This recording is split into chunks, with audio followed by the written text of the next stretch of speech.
প্রিয় নিবন্ধন প্রত্যাশী ভাই বোনেরা, আশা করি সবাই ভালো আছেন, সুস্থ আছেন। বিদ্যাবাড়ি লাইভ ক্লাসে আপনাদের সবাইকে জানাচ্ছি স্বাগত। আপনাদের সাথে আছে আমি রায়হান সিদ্দিক। তো আজকে কথা হবে যে টেকনিক্যাল বিষয়গুলো আছে। আমরা প্রথম ক্লাস করেছিলাম সিলেবাস নিয়ে। আজকে কথা হবে মূলত আমাদের সিলেবাসেরই কিছু অংশ নিয়ে, সিলেবাস এর কিছু অংশ নিয়ে, মার্ক ডিস্ট্রিবিউশন নিয়ে, যে আমাদের মার্ক ডিস্ট্রিবিউশনটা কেমন, কোন সেক্টর থেকে কিভাবে প্রশ্ন হয়। 4 নাম্বার টাইম ম্যানেজমেন্ট, অর্থাৎ পরীক্ষার হলে আমাদের টাইম ম্যানেজমেন্টটা কেমন হবে, একটা প্রশ্নের পেছনে আমরা কতটুকু সময় ব্যয় করব, কোন সেক্টরে একটা প্রশ্নের পিছনে আমরা যতটুকু সময় ব্যয় করছি অন্য প্রশ্নের মধ্যেও কি আমরা ততটুকু সময় ব্যয় করব। তারপরে সর্বশেষ আপনাদের সাথে আমাদের যে গ্রুপ কানেক্টিভিটি, সেই কানেক্টিভিটি নিয়ে কথা বলবো। তো আপনাদের কাছে অনুরোধ যে আপনারা ক্লাসটা মনোযোগ সহকারে করবেন।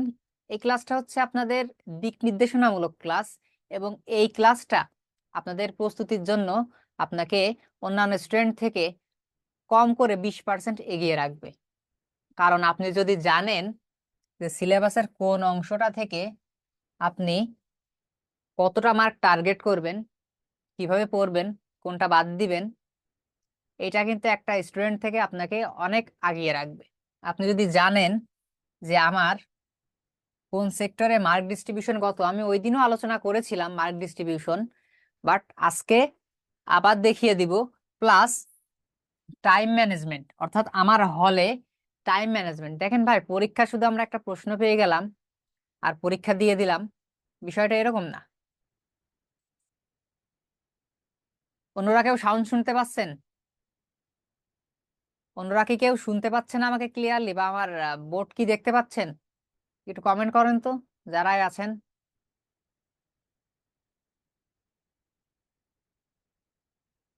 হাসান তানভীর, আপনাকে দেখে ভালো লাগছে, আপনার কমেন্ট দেখে,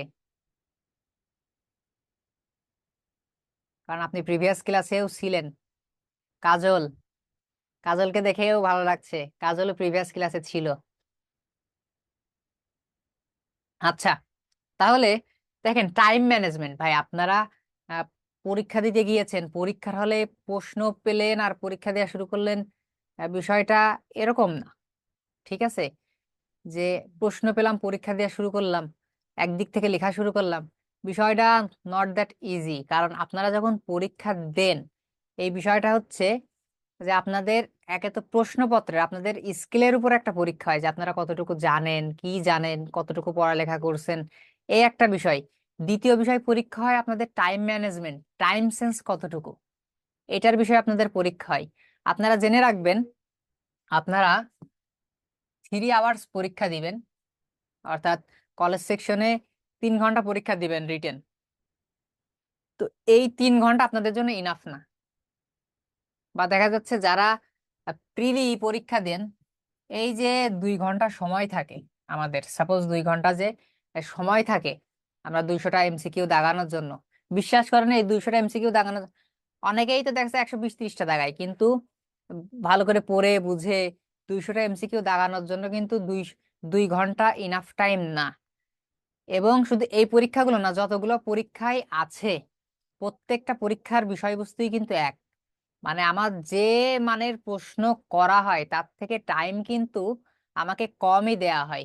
কেননা কেননা আমাকে যেমন আমার স্কিলের উপরে পরীক্ষা নেওয়া হয়, তেমনি আমার টাইম ম্যানেজমেন্টটা কেমন সেই বিষয়েও আমাকে যাচাই করা হয়, যে আপনি এই সময়ের মধ্যে এই কাজটা করতে পারবেন কিনা, এবং ওই সময়ের মধ্যে ওই কাজটা কে কতটুকু পারফেক্টলি করতে পারে, সেটাই হচ্ছে এক্সাম। আর এক্সাম হল যার ফেভারিটে, এক্সাম হল যার ফেভারে, সেই কি, সেই ভালো করবে।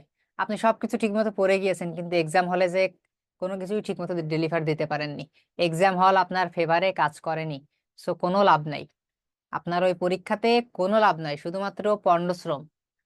আমরা এখন পর্যন্ত শুনে আসি, যেমন আমার একটা বন্ধু আছে, সেই বন্ধুর আমি আদিকাল থেকে এখন পর্যন্ত শুনে আসছি, সে কখনোই কোনো পরীক্ষাতেই, এমসিকিউ বলেন বা রিটেন বলেন, যে কোনো পরীক্ষাতে যতগুলো চাকরির পরীক্ষা দেয়, সে কখনোই প্রপারলি কি শেষ করে আসতে পারে না।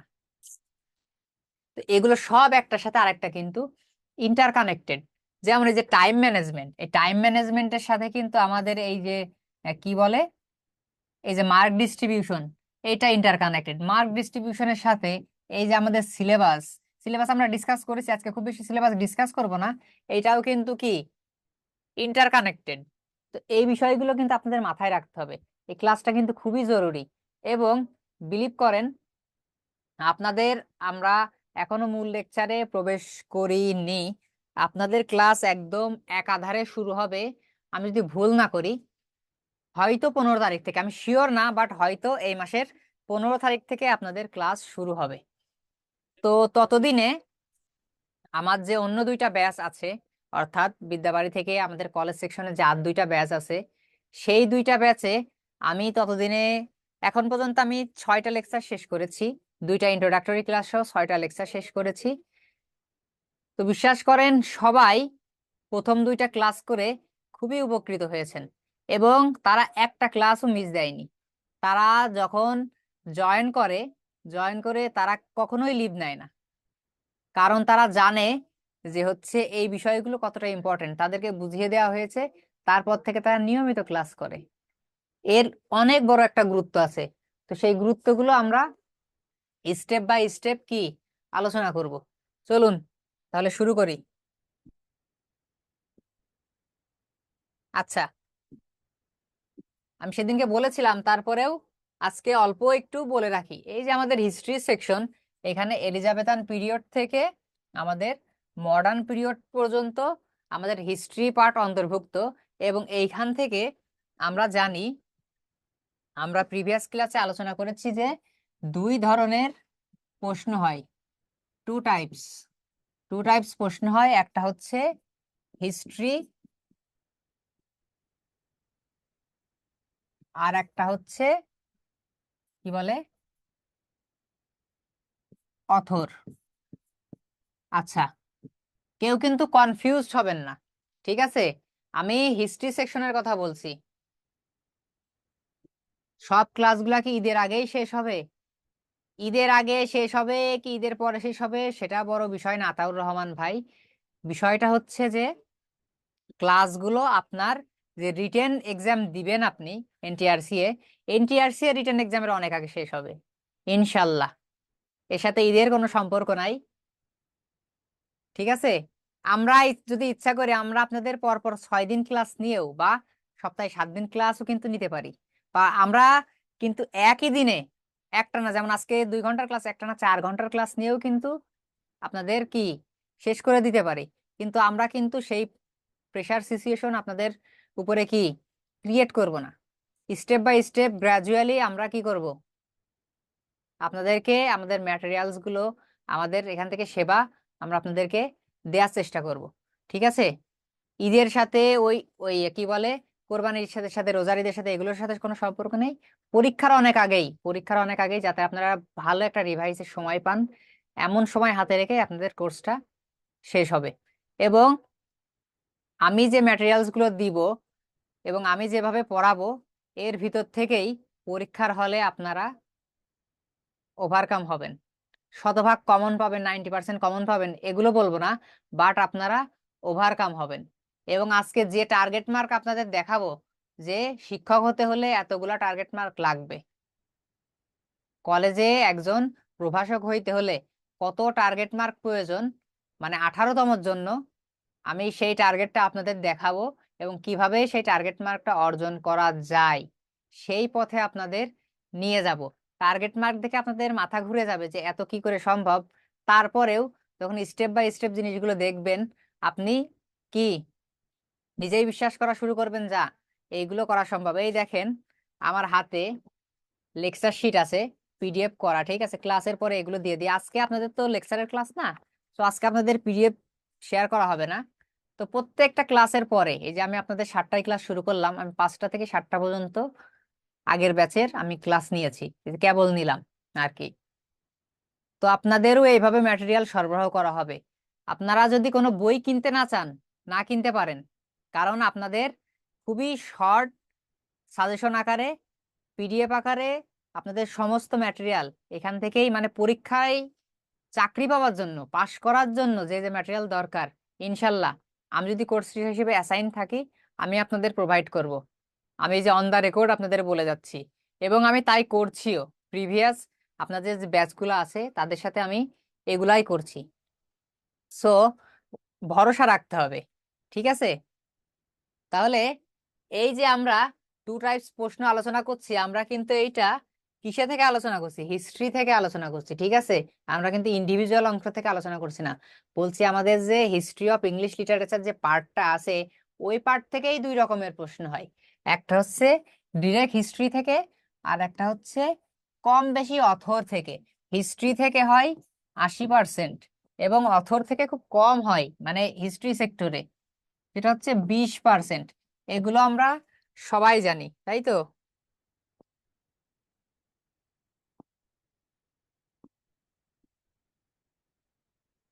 এগুলো আমরা কম বেশি সবাই জানি, কিন্তু যেটা জানি না, আমরা এটা প্রিভিয়াস ক্লাসে দেখেছি, সেই জিনিসগুলো নিয়ে আমরা আজকে আলোচনা করব। আচ্ছা, সেটা হচ্ছে আমাদের এই হিস্ট্রি সেকশনে আমাদের কয়টা প্রশ্ন আসবে? হিস্ট্রি নাম্বার 1 হচ্ছে হিস্ট্রি সেকশন, তাই তো? আপনারা একটু খাতা কলম নিয়ে বসবেন, ঠিক আছে? প্রশ্ন আসবে এই যে 1 নাম্বার সেক্টরে এ, বি, সি এবং ডি। প্রশ্ন আসবে কয়টা? 4টা। প্রশ্ন আসবে 4টা। লিখতে হবে কয়টা? যে কোনো 2টা লিখতে হবে। যে কোনো 2টা লিখতে হবে। 2টা প্রশ্ন লিখতে হবে আমাদের। প্রত্যেকটা প্রশ্ন 10 মার্ক করে, যার নম্বর হচ্ছে 20 নম্বর। যার নম্বর হচ্ছে 20। এখন এই 20 নম্বরের ভিতরে আমরা কত মার্ক তুলবো? কত মার্ক তুললে আমরা আমাদের কাঙ্ক্ষিত ফল পেতে পারি?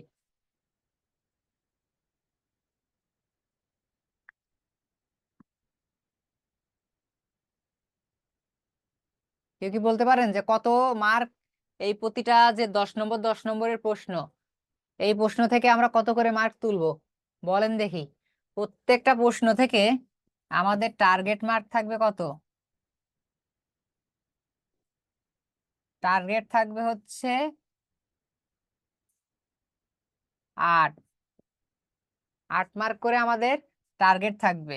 সো 8 মার্ক করে যদি আমাদের টার্গেট থাকে, তাহলে আমরা এখানে 2টা প্রশ্নে কত পাবো? 16 পাবো, তাই তো? তাহলে আমরা 2টা প্রশ্নে পাবো হচ্ছে 16। আমাদের 2টা প্রশ্নে এখানে টার্গেট মার্ক থাকবে হচ্ছে 16। তাহলে আমরা হিস্ট্রি সেকশন থেকে কয়টা প্রশ্ন পাবো?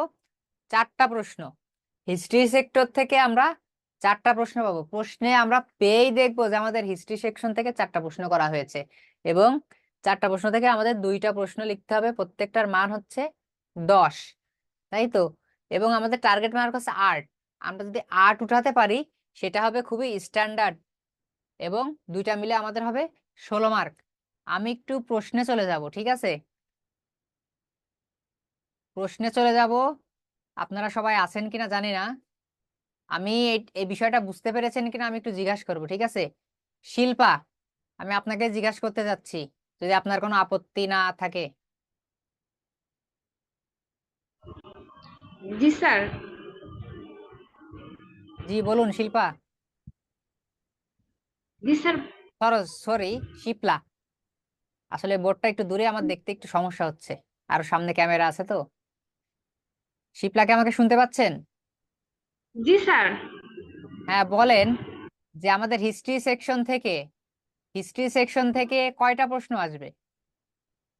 হিস্ট্রি সেকশন থেকে 4টা কোশ্চেন আসবে, তার মধ্যে 2টা দিতে হবে, 2টা অ্যান্সার করতে হবে। হ্যাঁ হ্যাঁ, তাহলে কিন্তু প্রত্যেকটাই কিন্তু 10 নম্বর করে, ঠিক আছে? বুঝতে পারছেন? প্রত্যেকটাই 10 নম্বর জি করে স্যার। পাবো আমরা। কিন্তু আমাদের টার্গেট মার্ক কত? আমরা কিন্তু 10 তো পাবো না, ঠিক না? 10 কি পাবো আমরা? স্যার। কখনোই না পাবো না। স্যার। তাহলে আমাদের টার্গেট মার্ক হবে কত করে? 8 করে। তাহলে আমরা 8 করে টার্গেট করে দুইটা মিলে পাবো 16। বুঝতে পেরেছেন? জি স্যার। আচ্ছা, ধন্যবাদ। তারপরে আমরা 2 নাম্বার সেকশন এবং 3 নাম্বার সেকশন নিয়ে একটু পরে আলোচনা করব। আচ্ছা, এখন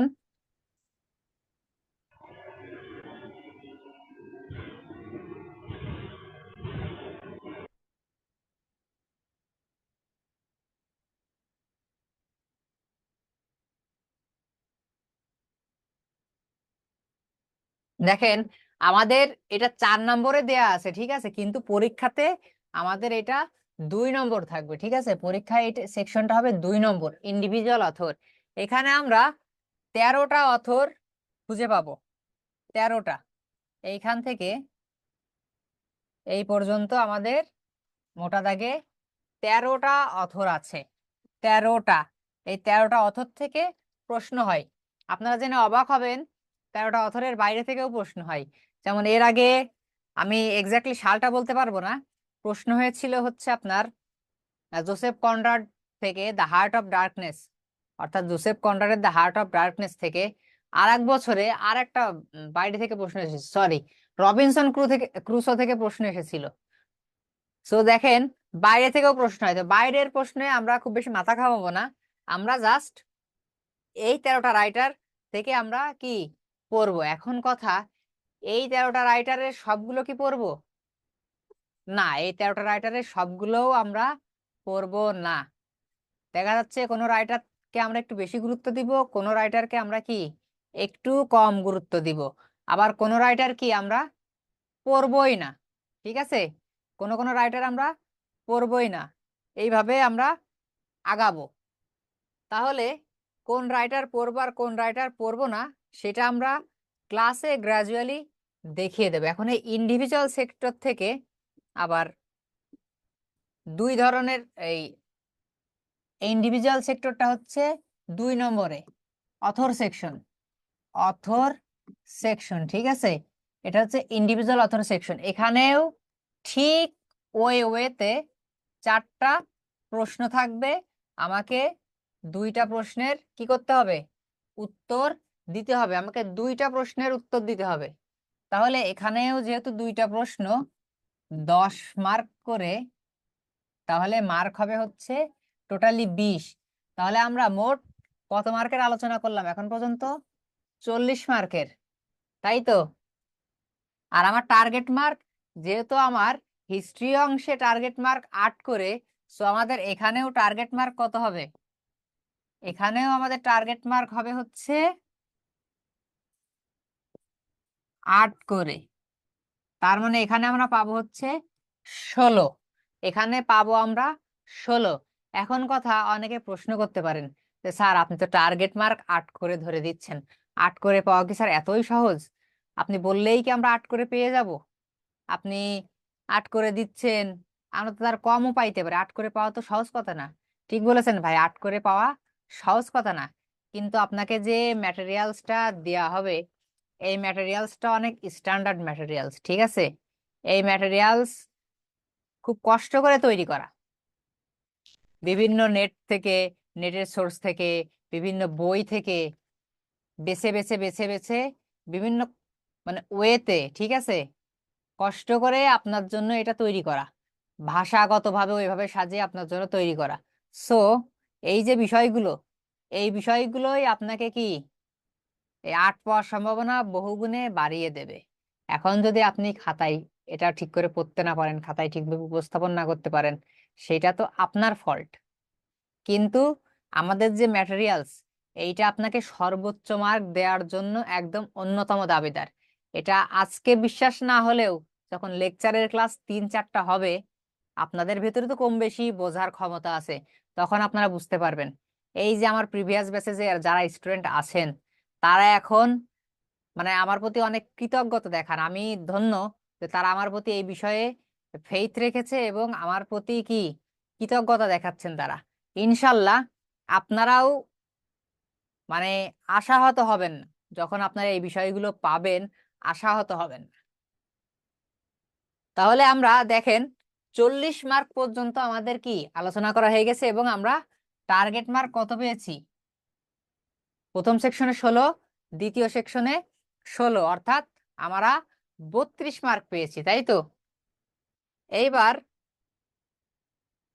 আমার একটা প্রশ্ন আছে, সেটা হচ্ছে আপনাদের সবার কাছে আমার একটা প্রশ্ন, যে আমাদের যে এনটিআরসি এর যে কলেজ সিলেবাস, এই সিলেবাসে আমরা জানি যে 60টা পার্ট আছে।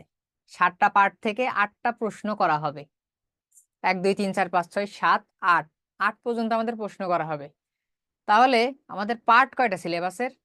সবাই বলবেন 60টা, কিন্তু আসলে আমাদের সিলেবাসে মানে বিস্তৃতভাবে বলতে গেলে মোটা দাগে আমাদের সিলেবাসকে কয় ভাগে ভাগ করা যায়?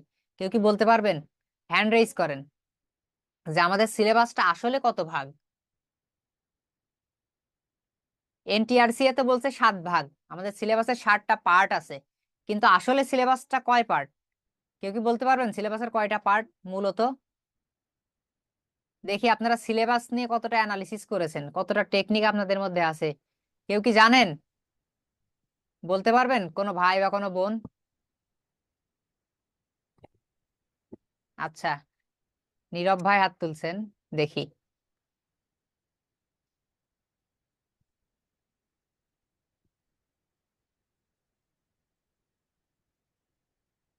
হ্যাঁ নীরব, শুনতে ইয়েস স্যার। পাচ্ছেন? হ্যাঁ জি আপনি স্যার। বলুন। স্যার আমার মতে দুইটা ভাগ আছে, একটা হচ্ছে লিটারেচার আর একটা হচ্ছে গ্রামার। লিটারেচার আর গ্রামার, আচ্ছা। জি। আপনি ঠিক না ভুল সেটা আমরা পরে যাচ্ছি। আর কেউ কি বলবেন? আর কোনো ভাই বোন আছেন? আচ্ছা, আমরা কথা বলার অভ্যাস তৈরি করি, কারণ শিক্ষকতা যেহেতু সবাই পেশা হিসেবে নিতে যাচ্ছি, ঠিক আছে, আমাদের কিন্তু কম বেশি কথা বলতে হবে। তো ঠিক বলি ভুল বলি একটু কথা বলার অভ্যাস করি আমরা। আছেন কেউ? মনে হয় কেউ নাই, কেউ মনে হয় কথা বলতে চায় না, আমাকে দেখে মনে হয় কারো পছন্দ হচ্ছে না। ঠিক আছে, কারো বলা লাগবে না, আমিই বলছি। আসলে আমাদের সিলেবাসের পার্ট হচ্ছে 3টা। সিলেবাসের পার্ট 3টা। আমাদের নীরব ভাই অনেকটা কাছাকাছি গিয়েছেন। একটা হচ্ছে লিটারেচার, আচ্ছা, আর একটা হচ্ছে গ্রামার,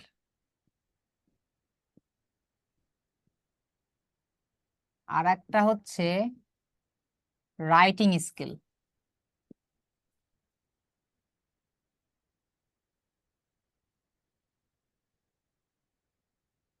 আপনাদের অনেকের হয়তো এই বিষয়গুলো শুনতে বোরিং লাগছে, বাট এগুলো চিরায়ত সত্য। ঠিক আছে, চিরায়ত সত্য যে এগুলো আপনাদের জানতে হবে। এবং যে ভাই এবং যে বোনেরা এগুলো লিখে নিচ্ছেন, তারা অনেক উপকৃত হবেন নিঃসন্দেহে। চুপ করে বসে থেকে দেখার থেকে যারা লিখে নিচ্ছেন তারা নিঃসন্দেহে উপকৃত হবেন। তাহলে দেখেন সিলেবাসের মোটা দাগে 3টা পার্ট, একটা হচ্ছে লিটারেচার, একটা গ্রামার, একটা রাইটিং স্কিল। তো আমি আবার প্রশ্নে চলে যাই, দেখি আমি তো বলে দিলাম। এইবার কেউ কি বলতে পারবেন যে সব থেকে গুরুত্বপূর্ণ পার্ট কোনটা? একটা স্টুডেন্টের সব থেকে বেশি ফোকাস করা উচিত আমাদের এনটিআরসি কলেজ পর্যায়ের এই যে লিখিত পরীক্ষা, এই পরীক্ষার জন্য যে সিলেবাসের 3টা পার্ট, 3টা পার্টের সব থেকে কোন অংশে বেশি করে ফোকাস করা উচিত? আচ্ছা, নীরবকে আমি নিয়েছি। লিটারেচার পার্টে স্যার। রাইটিং স্কিল মনে হয়। আচ্ছা, আমরা এক এক করে বলার সুযোগ দিই, ঠিক আছে?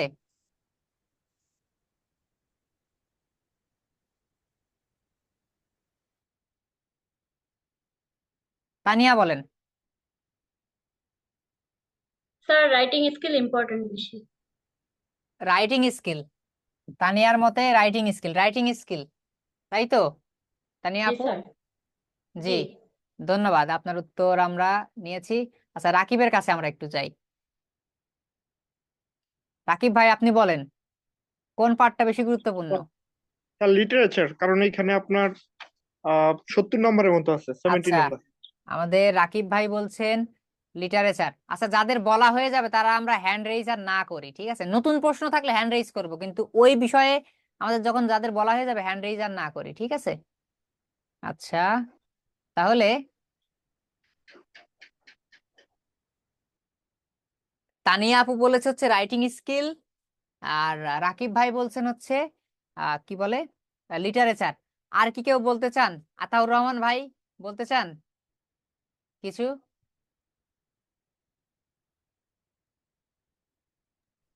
হ্যাঁ ভাই বলেন। লিটারেচার অবশ্যই স্যার, লিটারেচার।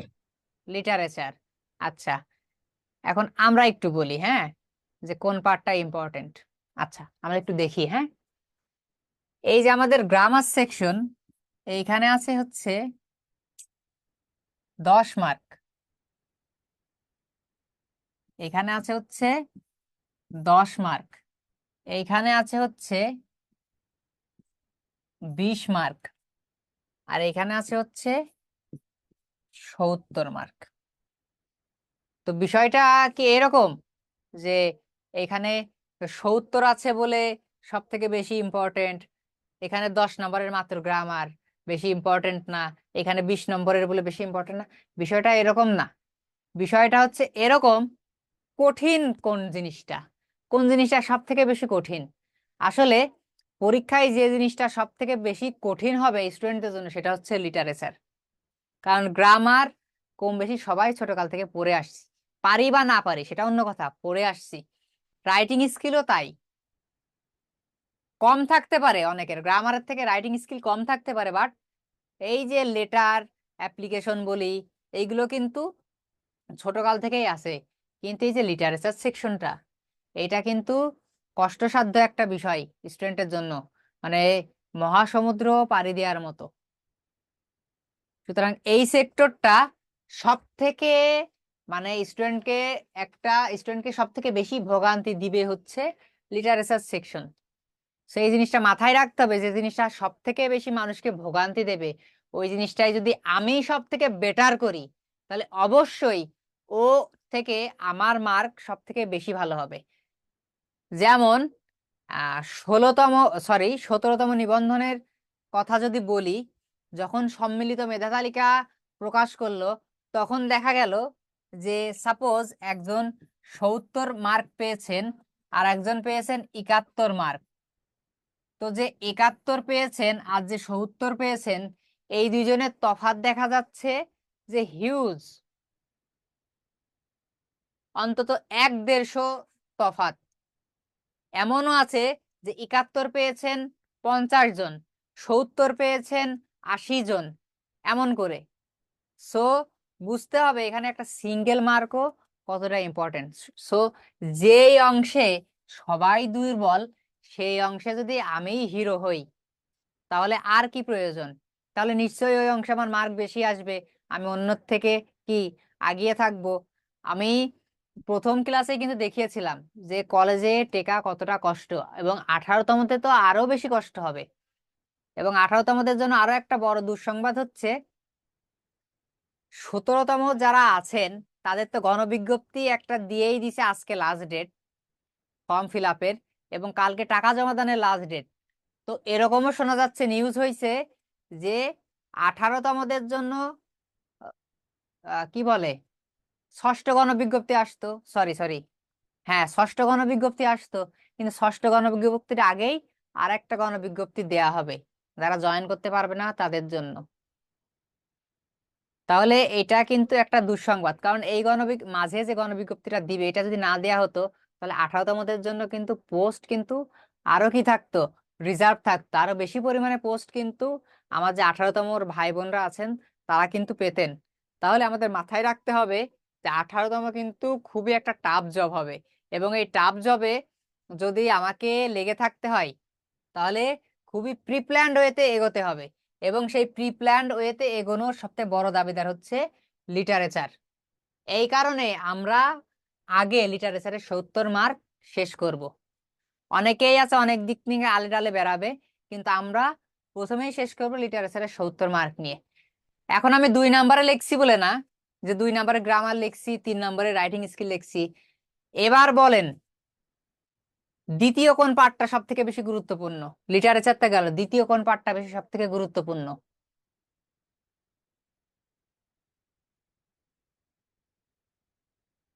কেউ কি বলতে পারেন দ্বিতীয় পার্ট কোনটা বেশি গুরুত্বপূর্ণ? আচ্ছা এই ভাই, কমেন্ট সেকশনটা এত বড় দরকার নেই, একটু নিচেই রাখেন তো, একটু নিচেই নামানো যাবে কমেন্ট সেকশনটা? হ্যাঁ ঠিক আছে।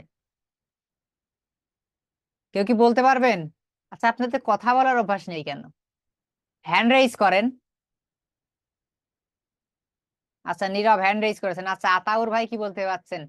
আচ্ছা আতাউর ভাই, আপনি হচ্ছে হ্যান্ড রেইজ ভিডিওতে করছেন, ঠিক আছে, দেখেন অপশন আছে হ্যান্ড রেইজের, একটা হলুদ হাতের অপশন আছে, ওইটা হ্যান্ড রেইজ করেন যদি বলার কিছু থাকে, তাহলে বুঝতে পারবো যে আপনি বলতে চাচ্ছেন। বলেন স্যার ভাই, আমি আতাউর ভাই খুঁজে বলেন। পাচ্ছি না হ্যান্ড রাইজের কোনো অপশন। খুঁজে পাচ্ছেন না? না স্যার। এই যে আমার অন্য নীরব ভাই তো পাচ্ছেন, তানিয়া আপু পেয়েছেন, আপনি পাচ্ছেন না, আপনি হয়তো ফাংশনটা জানেন না। ঠিক আছে, আপনি বলেন, এখন বলেন দ্বিতীয় কোন পার্টটা বেশি ইম্পর্টেন্ট? না স্যার, এই ক্ষেত্রে আমি যেটা মনে করি অবশ্যই রাইটিং স্কিল, কারণ আমাদের লিটারেচার লিখতে গেলেও আমাদের একটা বেসিক থাকা লাগবে। তো সেই ক্ষেত্র থেকে আমি মনে করি যে রাইটিং স্কিলটা সেকেন্ডলি ইম্পর্টেন্ট অবশ্যই। Secondly literature important. আমরা যেটা জানি আর গ্রামার যতটুকুই জানি না কেন, রাইটিং স্কিলটা অবশ্যই এই ক্ষেত্রে ইম্পর্টেন্ট হবে সেকেন্ডলি, অনলি বিকজ অফ আমাদের যে বুঝি না। মানে দক্ষতাটা আছে এটা প্রকাশের জন্য হলেও ও আমাদের রাইটিং স্কিলটা গুরুত্বপূর্ণ মনে করছি আমি এই জন্য আর কি স্যার। আচ্ছা, আদা ভাইকে আনমিউট করেন, নীরব ভাইকে একটু কানেক্ট করেন। নীরব, রাকিব ভাই আপনি কি মনে করেন? বলেন কোন সেকশনটা? আমার কাছে মনে হয় গ্রামার। গ্রামার। আচ্ছা ঠিক আছে, আনমিউট করেন, এবার আমি বলি। আচ্ছা, কার কি মতামত আমি জানি না, ঠিক আছে, আমার সাথে একমত হবেন কিনা জানি না, হবেন না একমত কোনো সমস্যা নাই, কিন্তু বিষয় হচ্ছে দ্বিতীয় ইম্পর্টেন্ট সেক্টর হচ্ছে গ্রামার, এটা হচ্ছে ফার্স্ট, এটা হচ্ছে সেকেন্ড। ঠিক আছে, কিভাবে আমি বলি, আপনাদের বিশ্বাস হোক বা না হোক, এই যে রাইটিং স্কিলের যে 20 মার্ক, এখান থেকে সবাইকে অ্যাভারেজ মার্ক দেয়া হবে, সবাইকে অ্যাভারেজ মার্ক দেয়া হবে, ঠিক যেমন ঘটে এনটিআরসির ভাই ভাই বা ব্যাংকের ভাই ভাই। ঠিক আছে, মার্কের 1-2 পার্থক্য থাকে, রাইটিং স্কিলে ঠিক ঠিক তাই হবে। কিন্তু গ্রামার সেকশনটাই কিন্তু বিষয়টা এরকম না, 10 মার্কের গ্রামার 5-5 করে। তো এইখান থেকে আপনি যদি গ্রামারে খুব স্ট্রংলি প্র্যাকটিস করেন, 10 থেকে 10 তুলে নেওয়া কোনো অসম্ভব না, 10 থেকে 10 তুলে নেওয়া কোনোভাবেই অসম্ভব কিছু না। সো ফার্স্টলি আমাকে প্রায়োরিটি দিতে হবে লিটারেচারে, সেকেন্ডলি গ্রামারে, থার্ড আমার রাইটিং স্কিল। বিষয়টা এরকম না যে আমি পড়বো না রাইটিং স্কিল, বিষয়টা এরকম না, বিষয়টা হচ্ছে আমাদের সর্বাধিক গুরুত্ব এইখানে দিতে হবে, তারপরে গ্রামারে, তারপরে রাইটিং স্কিলে। কারণ রাইটিং স্কিলে আমরা সবাই অ্যাভারেজ মার্ক পাবো। আমরা দেখা যাচ্ছে কোনো বিজনেস লেটার বা কোনো অ্যাপয়েন্টমেন্ট লেটার, এই যদি ফরম্যাটটা আমরা জেনে যেতে পারি এবং ঠিক করে একটু লিখতে পারি, আমরা কিন্তু অ্যাভারেজ মার্ক পেয়ে যাব, কাটাকাটি ছাড়া পরিষ্কার করে লিখতে পারি, আমরা কিন্তু অ্যাভারেজ মার্ক পেয়ে যাব। ঠিক আছে, কিন্তু গ্রামার এবং লিটারেচার, লিটারেচার তো পুরো মুখস্থ করতে হবে আমাদের, গ্রামারে প্র্যাকটিস আছে। ঠিক আছে, পুরো এখানে 70 মার্ক মুখস্থ ভাই, পুরো 70 মার্ক মুখস্থ, তার ভিতরে 10 মার্কের, 70 না আমি 65 ধরলাম, 65 মার্ক মুখস্থ, 5 মার্কের একটু বোঝার ব্যাপার আছে, কারণ এর ভিতরেও কিছু আছে মুখস্থ, তার সাথে একটু বুঝতে হবে, তো আমি 65 ধরলাম মুখস্থ। ঠিক আছে, এটা আমার টোটাল মেমোরাইজ। আর গ্রামার তো আমরা ছোটকাল থেকে কম বেশি করে আসছি, 10 মার্কের গ্রামার দিবে, আমরা জানি কি কি গ্রামার আমাদের আসবে, মাত্র 2টা গ্রামার, 2টা আইটেম, আমরা একটু প্র্যাকটিস করলে এখন থেকে ভালো করতে পারবো। ঠিক আছে, তাহলে মোটা দাগে আমরা জানলাম যে আমাদের 3টা পার্ট সিলেবাসের, লিটারেচার, গ্রামার, রাইটিং স্কিল, যেখান থেকে 70 মার্ক লিটারেচারে, 10 মার্ক গ্রামারে এবং 20 মার্ক রাইটিং স্কিলে। সো আমাদের সব থেকে বেশি ইম্পর্টেন্ট লিটারেচার পার্ট, দ্বিতীয়ত গ্রামার পার্ট, তৃতীয়ত রাইটিং স্কিল। কেউ যদি স্ক্রিনশট নিতে চান নিতে পারেন, স্ক্রিনশট নিতে চাইলে নিতে পারেন, আর যারা লিখে নিয়েছেন তাদের তো কোনো কথাই নাই। আচ্ছা ধন্যবাদ আতাউর রহমান, আপনি লিখে নিয়েছেন, বোঝা যাচ্ছে আপনি লিখছিলেন, অসংখ্য ধন্যবাদ আতা ভাই।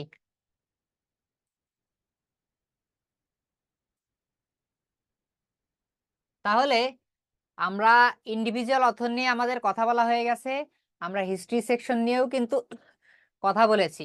এখন আমরা কথা বলবো লিটারারি টার্মস নিয়ে। আমরা কথা বলবো হচ্ছে লিটারারি টার্মস নিয়ে। এখানে আমাদের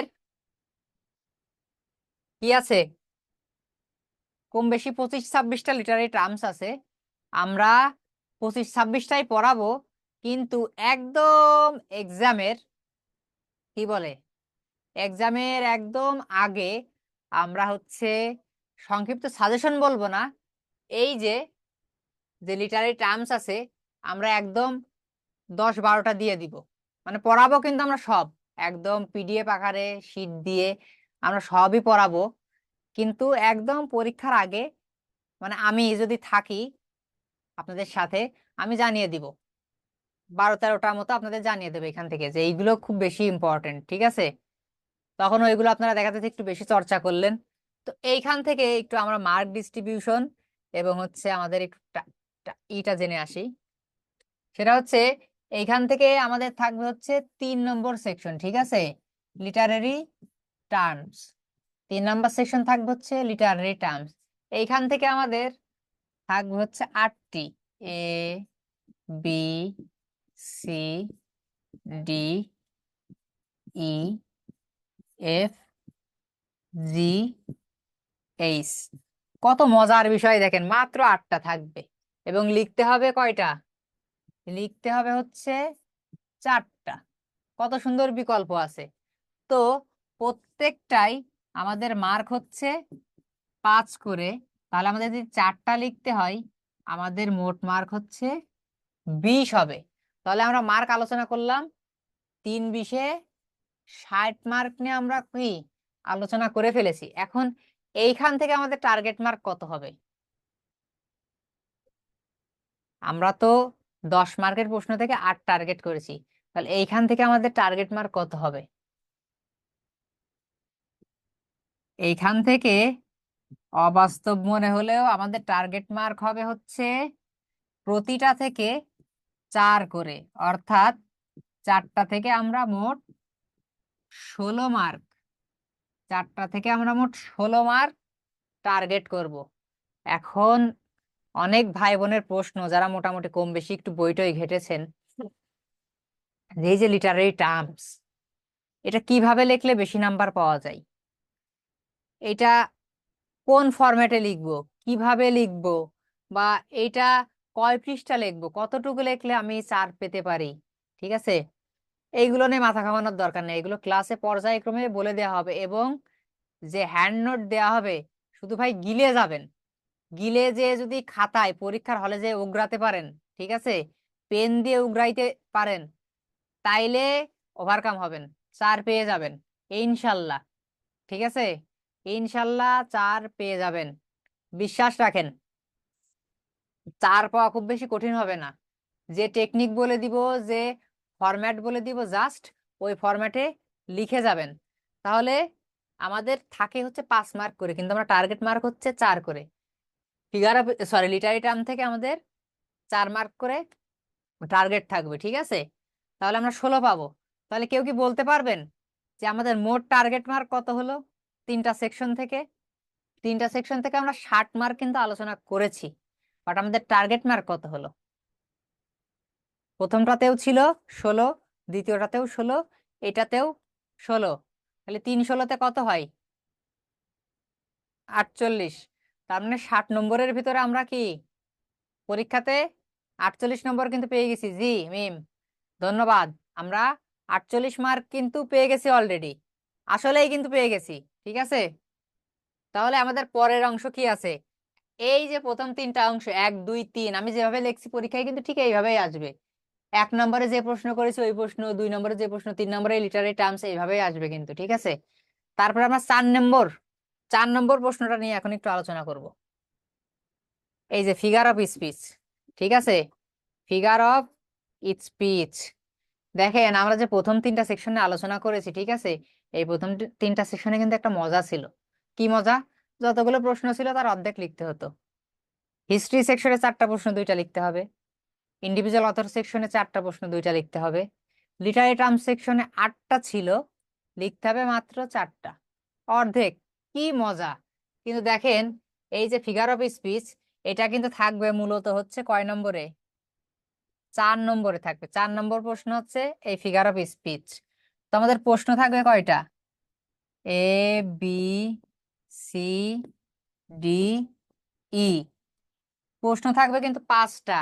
প্রশ্ন থাকবে হচ্ছে মাত্র 5টা। 5টা ফিগার অফ স্পিচ থাকবে এবং আমাদের আইডেন্টিফাই করতে হবে। আমাদের আইডেন্টিফাই করতে হবে যে কোনটা কোন ফিগার অফ স্পিচ, মেটাফোর না সিমিলি না কনসিট না উইট না ইমেজ। তো যেইটা হবে সেইটা আমরা কি লিখবো? লিখে দেব। সাপোজ এ নাম্বারে ইমেজ, তাহলে আমরা লিখবো যে ইমেজ। ভালো কথা, লিখলাম। তাহলে লিখে দিলেই কি যদি সঠিক হয়ে যায় তাহলে কি আমরা নাম্বার পেয়ে যাব? না ভাই, লিখে দিলেই যদি সঠিক হয়ে যায় তাও আমরা নাম্বার পাবো না। প্রত্যেকটাই 2 নম্বর এবং একটারও কোনো বিকল্প নেই, কিন্তু 5টা দেয়া থাকবে, আপনাকে 5টাই লিখতে হবে।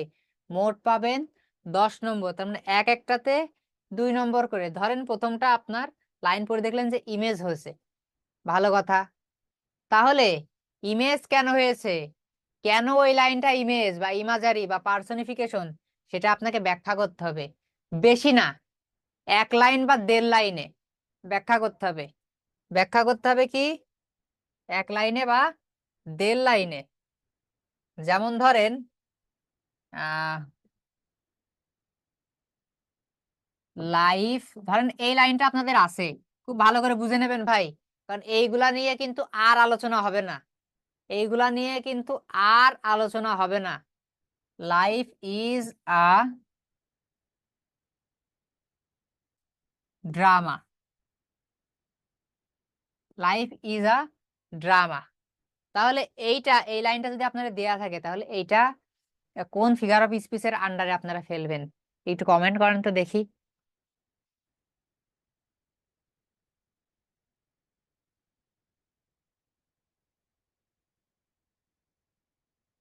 আপনারা 2-3 জন খুব ভালো রেসপন্স করছেন, আতা ভাই, তারপরে মিম, তারপরে কাজল, আমাদের হচ্ছে রাকিব ভাই আছেন, কিন্তু অন্যরা কোনো রেসপন্স করছেন না। আমি জানি না আদৌ তারা দেখছেন কিনা।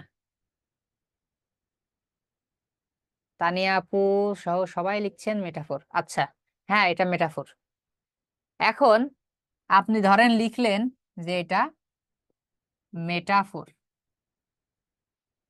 মেটাফোর আপনি লিখলেন এটা মেটাফোর, ফাইন। আপনি 1 মার্ক পেয়ে গিয়েছেন, ঠিক আছে, আপনি পেয়েছেন 1 মার্ক।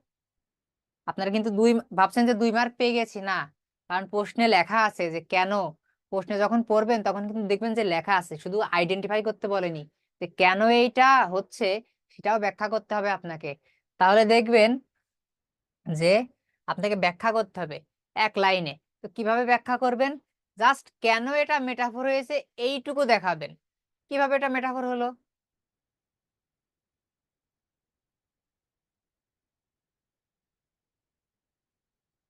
ফিগার অফ স্পিচে আমার ফুল প্রবলেম আছে।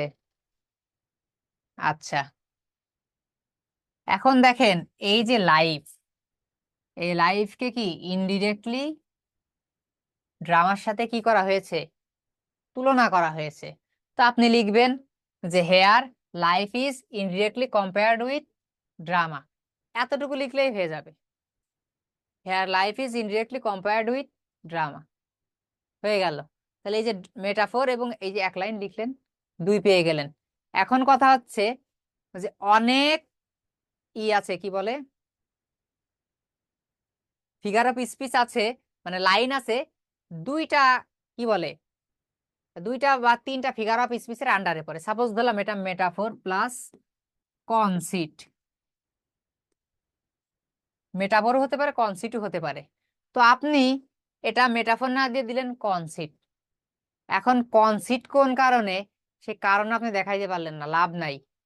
ঠিক আছে, কনসিট কোন কারণে এটা আপনি দেখাইতে পারলেন না, লাভ নাই।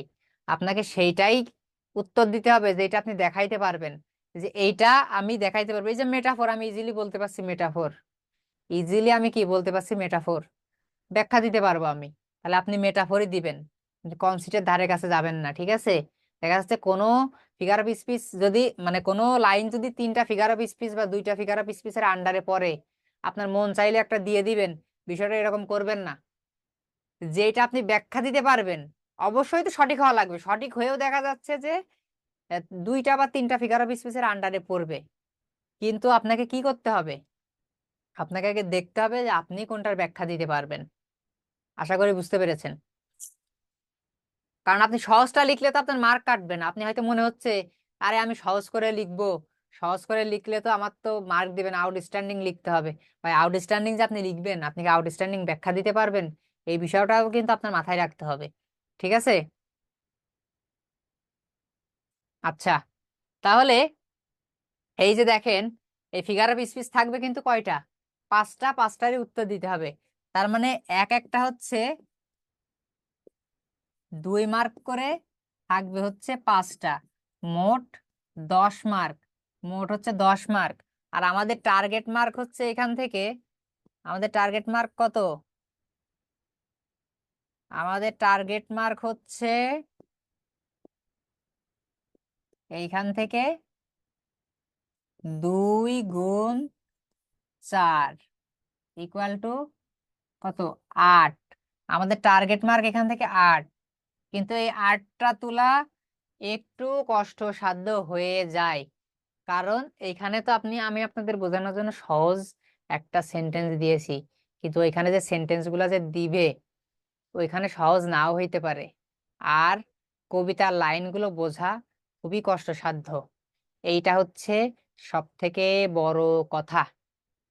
তাহলে আমাদের এখান থেকে 8 মার্ক তোলা একটু কষ্ট হবে। ওই যে আগে যে 3টা সেকশন দেখিয়েছি ওখান থেকে মার্ক তোলা কোনো কষ্ট নাই, কোনো কষ্ট নাই। এইখানে যেমন মুখস্থ তেমন উপলব্ধির একটা বিষয় আছে। সো এইখান থেকে মার্ক তোলা একটু কি হয়ে যায়, কষ্টসাধ্য হয়ে যায় 8 তোলা। তবে যে পথে আপনাদের আগাইতে বলবো, 4 আপনারা চোখ বুজে পাবেন, 4 চোখ বুজে পাবেন। যে কিছুই জানেন না সেও 4 পাবেন, বিলিভ মি, যে কিছুই জানেন না সেও 4 পাবেন। তাহলে বাকি থাকছে আর 4। ওই 4টা 4 পাওয়ার জন্য আপনাকে একটু পড়াশোনা করতে হবে। ইনশাল্লাহ আমরা এখান থেকে 8 তুলবো, বাদ বাকি সৃষ্টিকর্তার উপরে। আমরা 8 এখান থেকে যে কোনো ভাবেই তুলবো। তাহলে আমরা মোট কত নম্বরের আলোচনা করলাম? আগে ছিল 60, আর এইখানে হলো 10। তাহলে মোট কত হলো? 70। 70 নম্বরের আমরা আলোচনা করা হয়ে গেছে। আর আমরা পেলাম কত? আগে ছিল 68, সরি 48, এখন হলো কত? 8। 48 আর 8 কত? 56। 48 আর 8 হচ্ছে 56। তাহলে আমাদের টার্গেট মার্ক এখন পর্যন্ত আমরা পেয়েছি 56। কতর মধ্যে? 70-এর মধ্যে আমরা 56 পেয়েছি। মনে হচ্ছে কম, কিন্তু অনেক ভালো মার্ক। ঠিক আছে? আচ্ছা, এবার আমরা চলে যাই আমাদের পরবর্তী অংশে। এই তো পরবর্তী আমাদের কি আছে? 5 নম্বর সেকশন আর 6 নম্বর সেকশন। আচ্ছা, আমরা একটু 5 নম্বর সেকশনটা নিয়ে কথা বলি।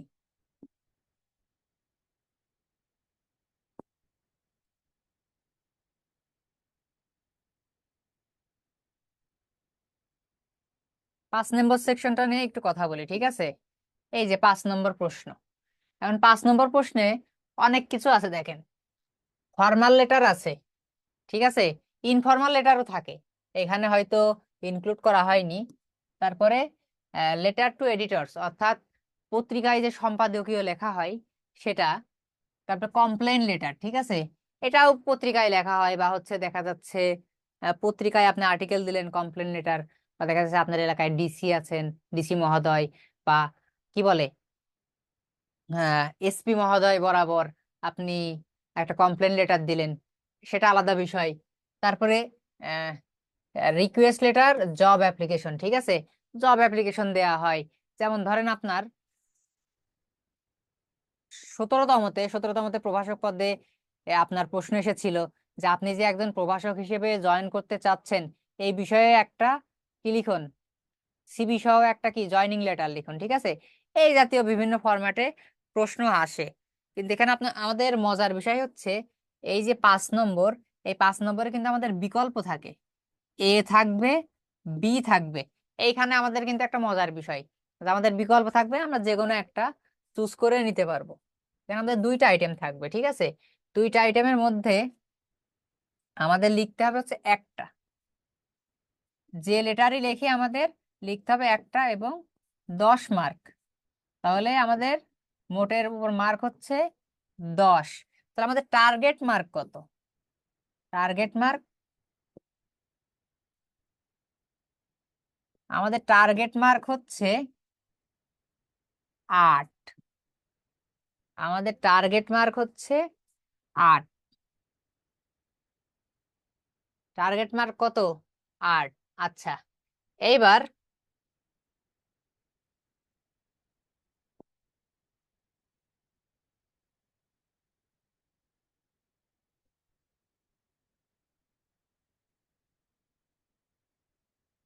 এবার আমরা একটু সামারি নিয়ে কথা বলি, ঠিক আছে? সামারি,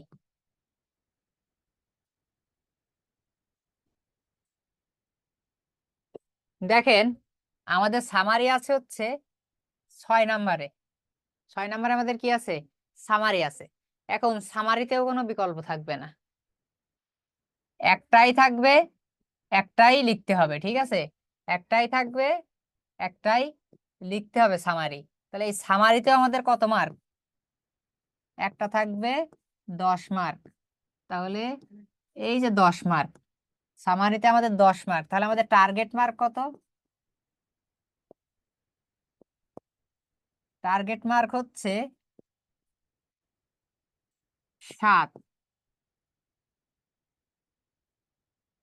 আমাদের টার্গেট মার্ক হচ্ছে 7। তাহলে আমরা মোটের উপর কত মার্কের আলোচনা করলাম? 70, এইখানে 10 80, এইখানে 10 90। আমরা 90 মার্কের কিন্তু আলোচনা করে ফেলেছি, কিন্তু আমাদের টার্গেট মার্ক কত ছিল? টার্গেট মার্ক ছিল হচ্ছে আমাদের 48 আর 6 56। 56, আর এইখানে আমরা কত পেলাম? 8 7 15। তাহলে 56 আর 15 কত হয়? আমি অঙ্ক জানি না, আপনারা একটু বলেন 56 আর 15 কত হয়? 71। তাহলে আমাদের 56 আর 15 কত হয়? 71। টার্গেট মার্ক হলো আমাদের, হ্যাঁ, 71। তাহলে আমরা, মিম কি কিছু বলতে চান? ও, মনে হচ্ছে আপনি কথা বলছিলেন, সে কারণে আর কি জিজ্ঞেস করলাম। ঠিক আছে, তাহলে আমাদের টার্গেট মার্ক হচ্ছে কত? 71। তাহলে এটা একটা স্ক্রিনশট নিয়ে নেন, যদি কেউ না লিখে থাকেন একটা স্ক্রিনশট নিতে পারেন কিন্তু, যদি কারোর ইচ্ছা হয়।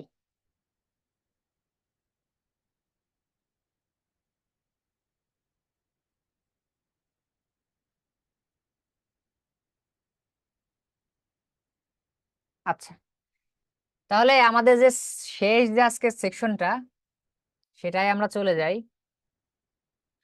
আমাদের শেষ সেকশন হচ্ছে গ্রামার পার্ট। আচ্ছা, গ্রামারের 3টা অংশ থাকে, সেটা কিন্তু আমরা দেখিয়েছি।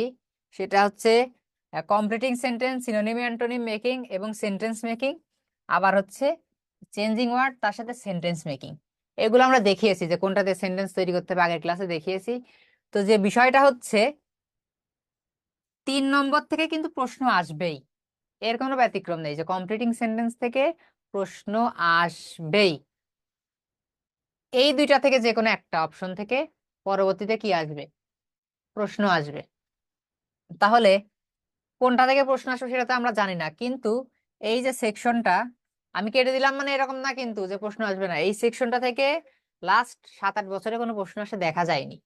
দেখা যায়নি মানে এই না যে প্রশ্ন আসবে না, এই এই সেকশনটা থেকে বর্তমানে প্রশ্ন প্যাটার্ন ফলো করা হয়, ঠিক আছে? তাহলে এই যে সেকশনটা, 3টা সেকশনের ভিতর থেকে 2টা সেকশন থেকে আমাদের কি আসবে? প্রশ্ন আসবে। তাহলে আমাদের কত হলো? 3 2 4 6টা, এখন হচ্ছে 7 নাম্বার, তাই তো? এখন আমাদের হচ্ছে 7 নাম্বার সেকশন। আর 7 নাম্বার সেকশনে কি আমাদের গ্রামার থাকবে। এখন 8 নাম্বার সেকশনেও কিন্তু আমাদের গ্রামার থাকবে। ধরেন এটা কমপ্লিটিং, আর এটা ওয়ার্ড চেঞ্জিং বা সিনোনিম অ্যান্টোনিম, যে কোনো একটা থাকলো, ঠিক আছে। তো এখান থেকে প্রত্যেকটাই আমাদের কি 5 5 মার্ক করে। এই 7 থেকে আমরা কি পাবো, আমাদের গ্রামার লিখতে হবে। আমরা হচ্ছে এই 7 নম্বর আইটেম থেকে 5 মার্ক, 7 নম্বর আইটেম থেকেও 5 মার্ক, এবং 8 নম্বর আইটেম থেকেও আমাদের 5 মার্কস। তো দেখুন এই যে 7 এবং 8 5 5 মিলে টোটাল আমাদের হবে 10 মার্কস। এখন মজার বিষয় হচ্ছে যে আমরা কত পেয়ে গেছি, 71 তো অলরেডি পেয়েই গেছি। এখন এই 10 নম্বর থেকে আমাদের তো কি, যদি আমরা ফেলেও দিই তারপরেও কি 7-এর নিচে নামা আমাদের উচিত না। 7-এর নিচে নামা উচিত কোনোভাবেই তো উচিত না। এখান থেকে তো 10ই টার্গেট করা উচিত। তো যদি আমি 10 টার্গেট করি, তাহলে আগে ছিল আমার 71 যোগ 10, তাহলে কত হইলো 81। যারা একটু মেরিটোরিয়াস স্টুডেন্ট, অবাক লাগলেও দেখেন 81 পাওয়া কোনো বিষয় হবে না, কিন্তু মানে খুব বেশি টাফ হবে না। তো আমি 81 না হলে ছেড়েই দিলাম, 71-এর সাথে আমি 7ই নিলাম, তারপরেও 78, তারপরেও 78 মার্কস। এই যে আমার হাফিজ ভাই কিছু বলতে চাই, দেখি হাফিজ ভাই একটু আনমিউট করে দেন ভাই। হাফিজ ভাই হাত তোলার ফাংশন পাচ্ছে না, নিজেই হাত তুলতেছে। হাফিজ না, আতাউর ভাই, সরি, ওই যে হাত তুলতেছে। স্যার বলতে চাচ্ছিলাম যে অবশ্যই গ্রামারে আমাদেরকে 10-এ 10 টার্গেট রাখতে হবে, কারণ লিটারেচারের স্টুডেন্ট হিসেবে অবশ্যই মিনিমাম লিস্ট এটুকু দক্ষতা আমাদের থাকা উচিত বলে মনে করতেছি। আমি অন্যান্য ভাই বোনদেরকে অসম্মান করে কিছু বলতেছি না, আমি এটা পার্সোনালি বলতেছি। আর স্যার আরেকটা বিষয় যে আপনি আসলে স্যার টোটাল কত মার্কস পেয়েছিলেন আপনার নিবন্ধনের রিটেনের সাইডে, যদি একটু বলতেন প্লিজ। পার্সোনাল বিষয় শেয়ার করা স্ট্রংলি প্রহিবিটেড ক্লাসরুমে। ও, ওকে স্যার, আমি থ্যাংক ইউ। আমি এই দুঃখিত, অত্যন্ত দুঃখিত। এই বিষয়গুলো হচ্ছে স্যারের পার্সোনাল বিষয়, স্যারের ফোন নাম্বার, ঠিক আছে, এরকম পার্সোনাল বিষয়গুলো শেয়ার করা হচ্ছে ক্লাসরুমে নিষিদ্ধ। এবং আমাদের এই ক্লাসটি রেকর্ড হচ্ছে, আমি যদি বেফাস ভাবে বলেও ফেলি এবং রেকর্ড হচ্ছে প্লাস মনিটরিং হচ্ছে, তাহলে আমার চাকরি থাকবে না, নাম বললে চাকরি থাকবে না। না স্যার, ঠিক আছে, আপনার ক্ষতি করে কিছু বলতে হবে না স্যার। তবে হ্যাঁ, টার্গেট মার্কের আশেপাশে, এই যে আপনাদের টার্গেট মার্কের আশেপাশে। জি স্যার, বুঝতে পারছি, থ্যাংক ইউ। আচ্ছা, আচ্ছা আনমিউট করে দেন আতা ভাইকে। তাহলে দেখেন, আমরা যদি কম করে 7ও ধরি, আমাদের এখানে কি 78 পেতেই হবে।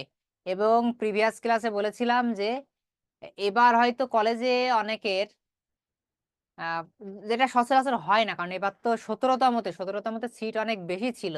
এই কারণে হয়তো 66তেও, মানে এখনো তো রেজাল্ট দেয়নি, এখনো আমি বলতে পারছি না যে তারা চাকরিতে এখনো জয়েন করতে পারবে কিনা।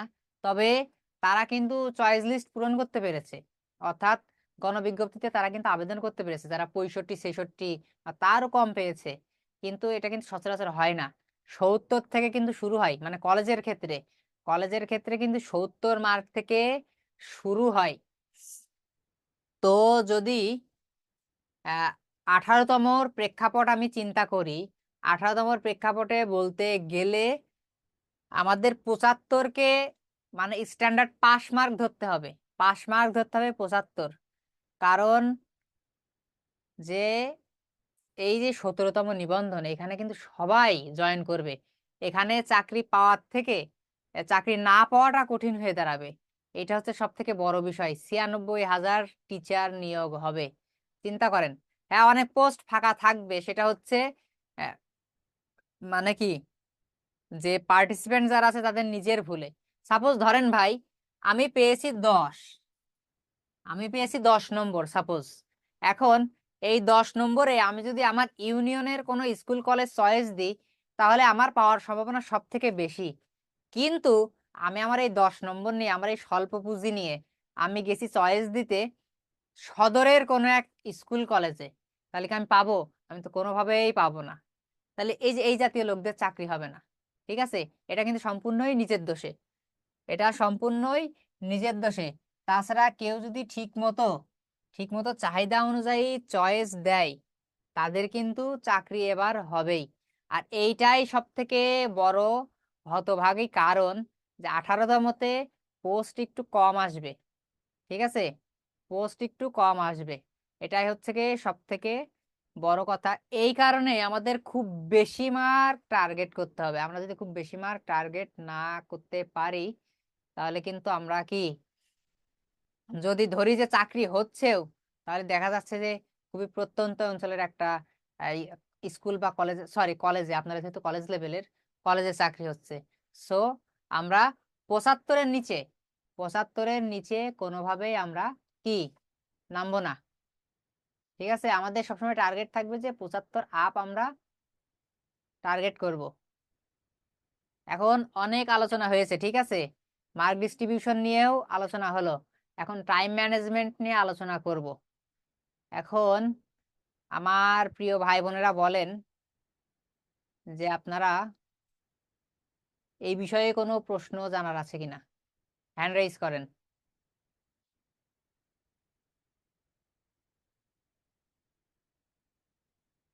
হ্যান্ড রেইজ করেন, বা যদি কেউ হ্যান্ড রেইজ না করতে পারেন, অপশনটা না পান, কমেন্ট করতে পারেন যে স্যার আমার কিছু বলার আছে।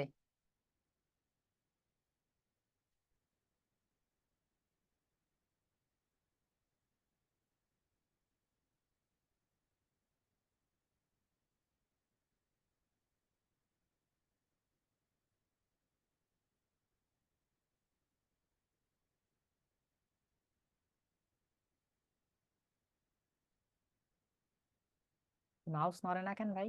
মাঝে মাঝে এরকম কি ঝামেলা হয়?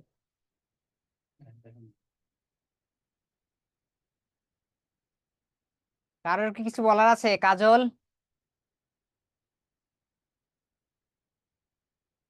কাজল ভাই কি কিছু বলবেন?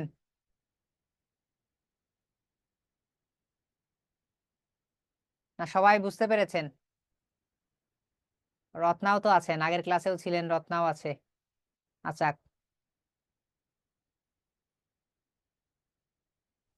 হ্যাঁ কাজল বলেন।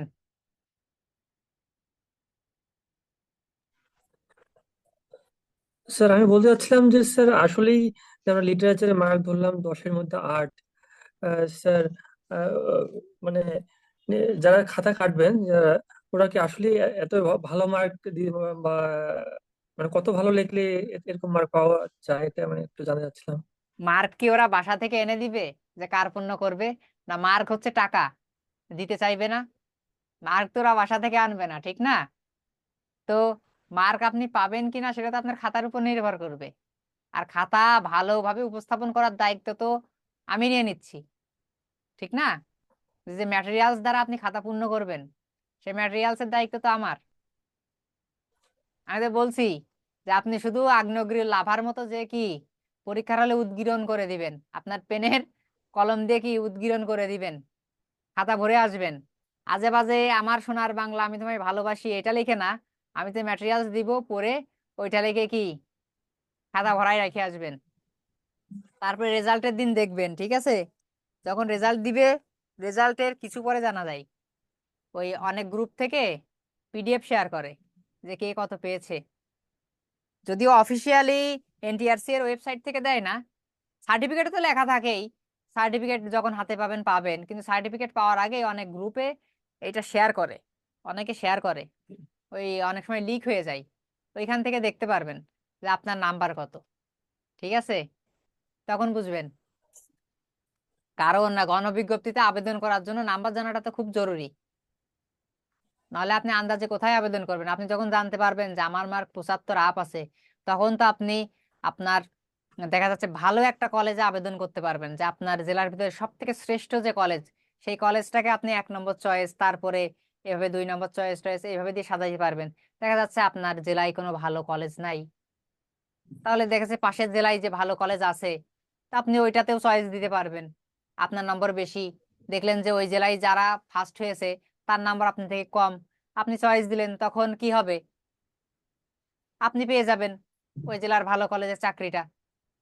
এটাই হচ্ছে বিষয়। আর যদি মনে হয় যে না, আমি অন্য জেলায় যাব না, আমার জেলাতে যা আছে ওইটা থেকেই আমি করি নিজের বাসা থেকে, সেটাও করতে পারবেন। ঠিক আছে, তো মার্কটা জানাটা খুবই জরুরি গণবিজ্ঞপ্তিতে আবেদন করার জন্য।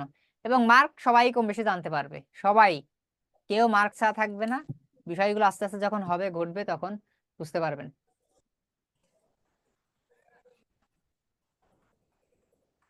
বুঝেছেন কাজল? জি স্যার। 3-4টা ক্লাস করেন, 3-4টা ক্লাস করলে বুঝতে পারবেন। ঠিক আছে, এখনো তো কি বলে ওই পিডিএফ এখনো শেয়ার করা হয়নি। ঠিক আছে, আপনাদের খুব সম্ভবত 15 তারিখ থেকে ক্লাস স্টার্ট হচ্ছে নতুন উদ্যমে। এইগুলো তো ইন্ট্রোডাক্টরি ক্লাস ছিল, ওইখান থেকেই আপনারা খুব ভালো মতো বুঝতে পারবেন। রেজাল্ট হয়ে যাবে, রেজাল্টের পরে তো খুশি খুশি ভাব হবে মনের ভেতরে, 2-3 দিন একটু উঠবেন। 15 তারিখের ভিতরেই রেজাল্ট হয়ে যাবে ইনশাল্লাহ। সবকিছুই রেডি। এখন টেলিটকের সাথে একটা সভা হবে এনটিআরসি এর, সবার পরেই টেলিটক যেদিন গ্রিন সিগন্যাল দিবে, দিয়ে দিবে। রেজাল্ট অলমোস্ট রেডি ইনশাল্লাহ। আপনারা কতদিনের মধ্যে, এই তো 15 তারিখের ভিতরেই ইনশাল্লাহ রেজাল্ট পেয়ে যাবেন, আর খুশিতে আকাশে উড়বেন। শোনেন, মিষ্টি আনবেন সবাই, ঠিক আছে? প্রিলি পাস করার পরে সবাই মিষ্টি আনবেন।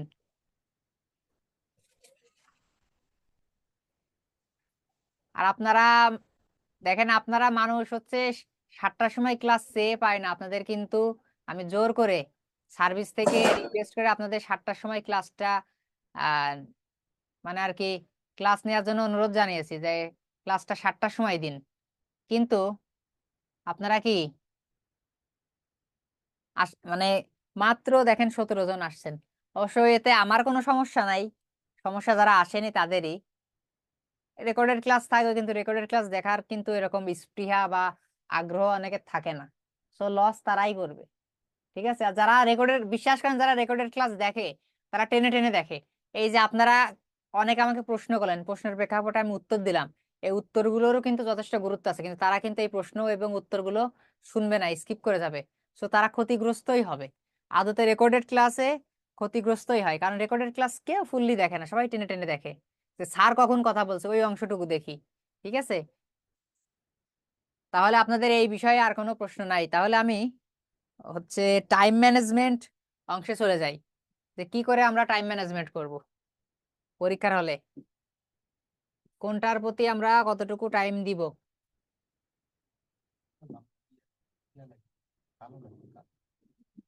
সমস্যা নেই।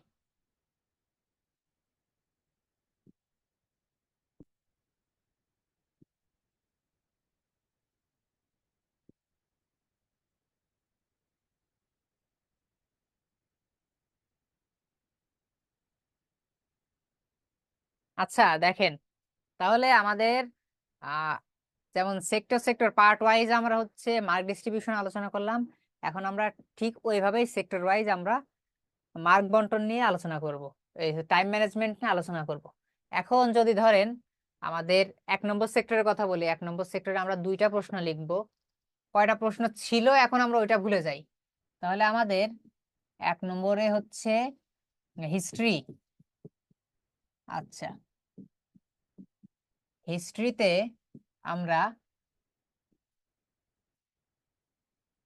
প্রতি প্রশ্নে টাইম নিব হচ্ছে কত মিনিট করে, 17.5, অর্থাৎ 17.5 মিনিট করে টাইম নিব।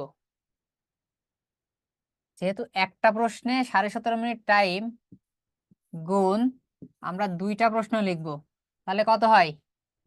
35 মিনিট। তাহলে আমাদের টাইম হইল হচ্ছে 35 মিনিট।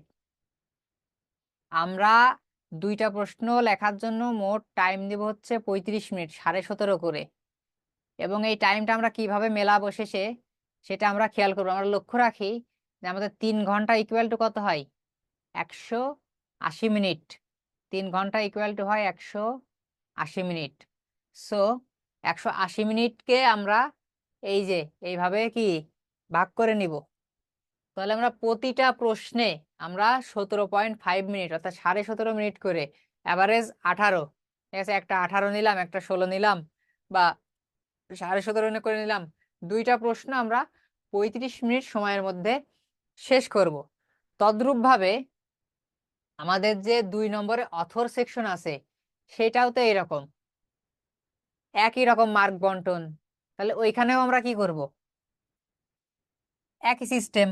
তাহলে 35 + 35 কত হয়? 70 মিনিট। 35 + 35 কত হয়? 70 মিনিট। তাহলে আমরা চারটা প্রশ্নে সময় পাবো কত? যেটা আমাদের পরীক্ষার জন্য সব থেকে ইম্পর্টেন্ট পার্ট, ঠিক আছে? চারটা প্রশ্নে আমরা সময় পাবো হচ্ছে 70 মিনিট। তাহলে চারটা প্রশ্নে সময় পাবো কত? 70 মিনিট। কারো যদি প্রয়োজন হয় স্ক্রিনশট নিয়ে নিতে পারেন।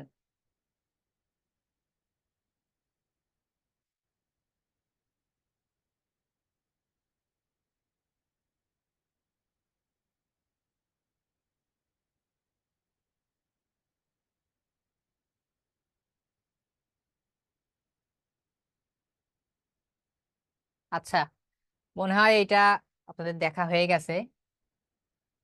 তারপরে তাহলে আমরা 1 এবং 2 নম্বর সেক্টরের কিন্তু সময় বন্টন নিয়ে, মানে পরীক্ষার হলে আমাদের টাইম ম্যানেজমেন্ট নিয়ে আমরা কিন্তু আলোচনা করে ফেললাম 1 এবং 2 নম্বর, কারণ দুইটাই সেম সেক্টর।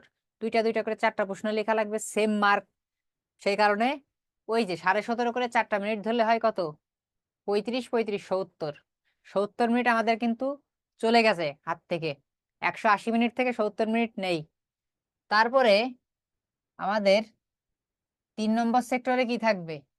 লিটারেরি টার্মস, তাই তো? আচ্ছা, লিটারেরি টার্মস আমরা লিখব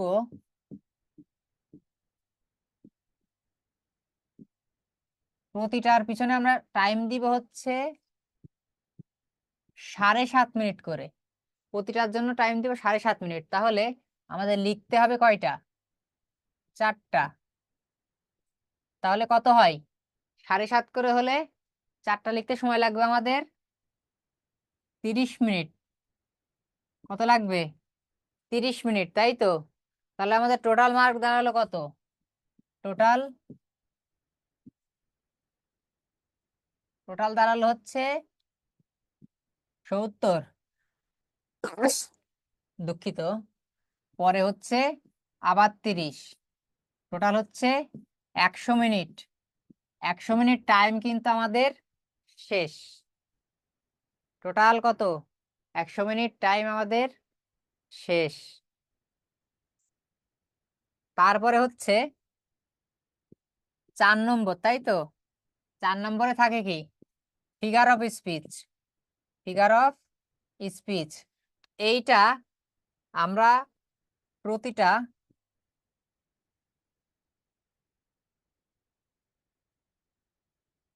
লিখবো 2 মিনিট করে।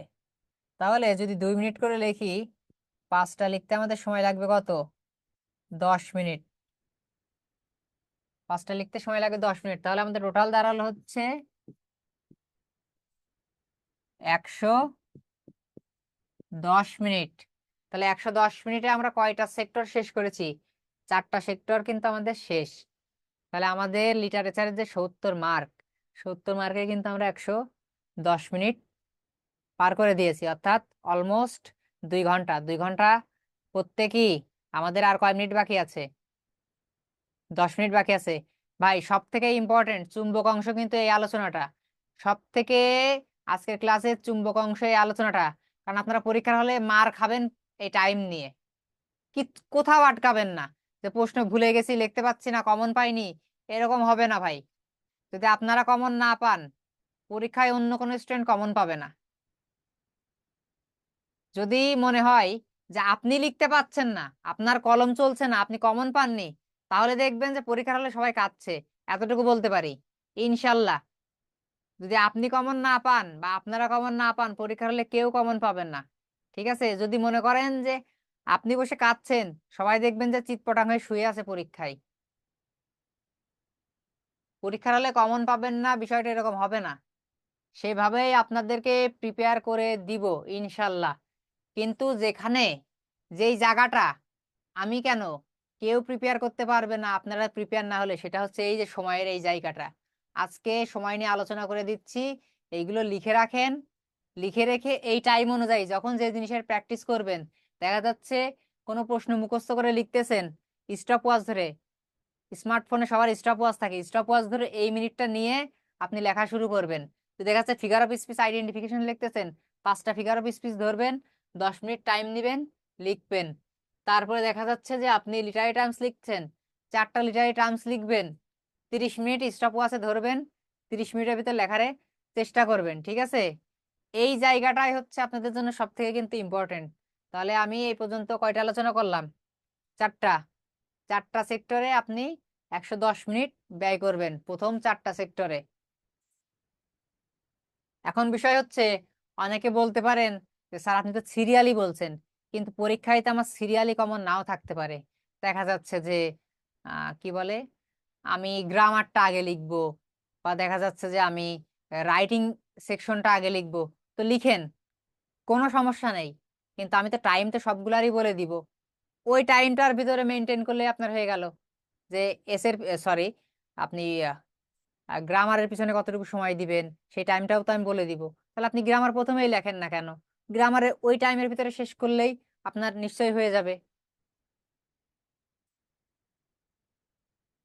তারপরে আমাদের হচ্ছে 5 নম্বরে থাকবে, দেখা যাচ্ছে 5 নম্বরে আমাদের কি থাকবে, 5 নম্বরে লেটার।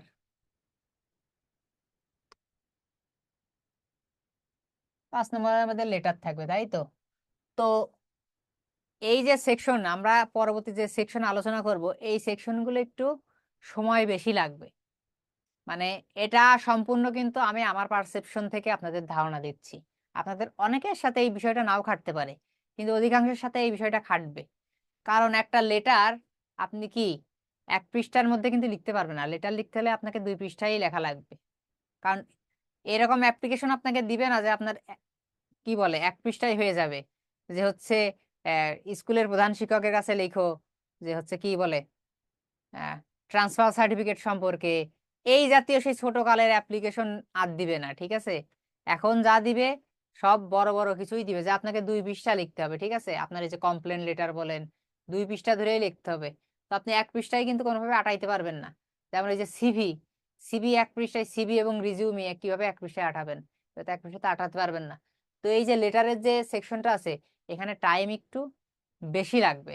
আবার দেখা যাচ্ছে কি হয়, বিষয়টা দাঁড়ায় যে অতিরিক্ত সাবধানতা অবলম্বন করতে, যে আমরা কিন্তু অ্যাপ্লিকেশনের যে বিষয়টা, এখানে আমরা কাটাকাটি কিন্তু পরিহার করি, কাটাকাটি করি না।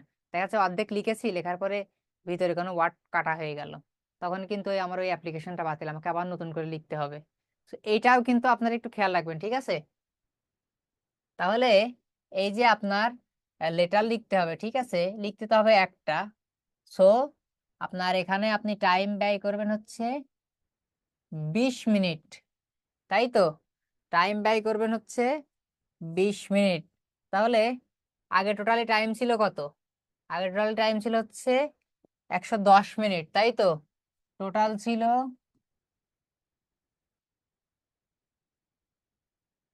110 মিনিট, তার সাথে যোগ হলো আরো 20 মিনিট, তাহলে কত হলো?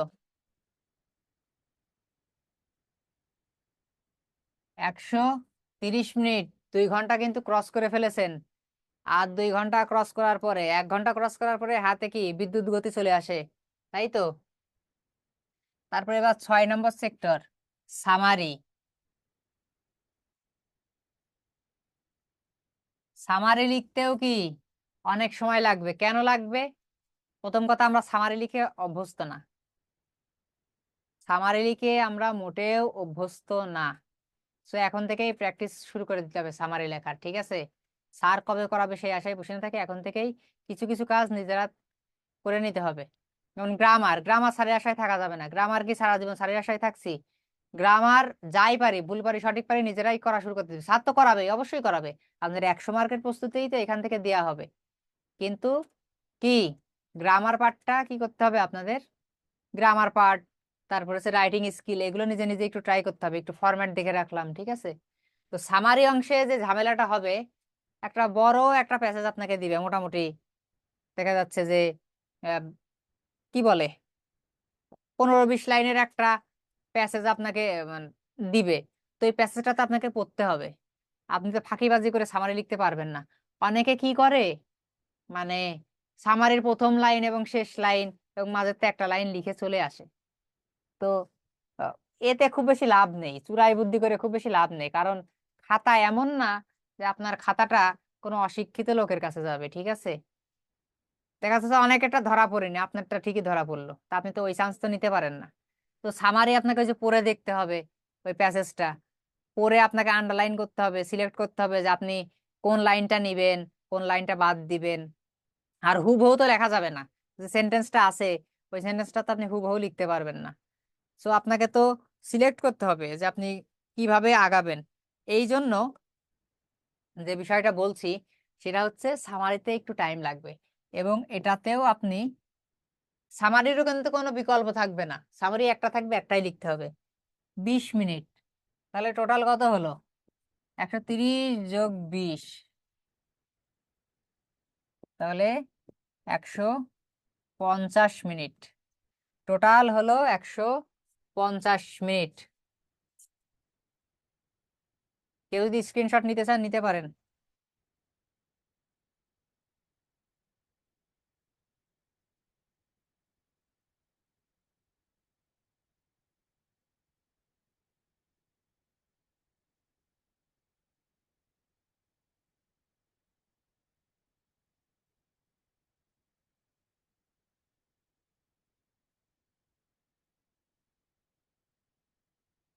আচ্ছা, তাহলে দেখুন যে আমরা কিন্তু 150 মিনিট শেষ করে ফেলেছি, আমাদের হাতে আছে মাত্র 30 মিনিট।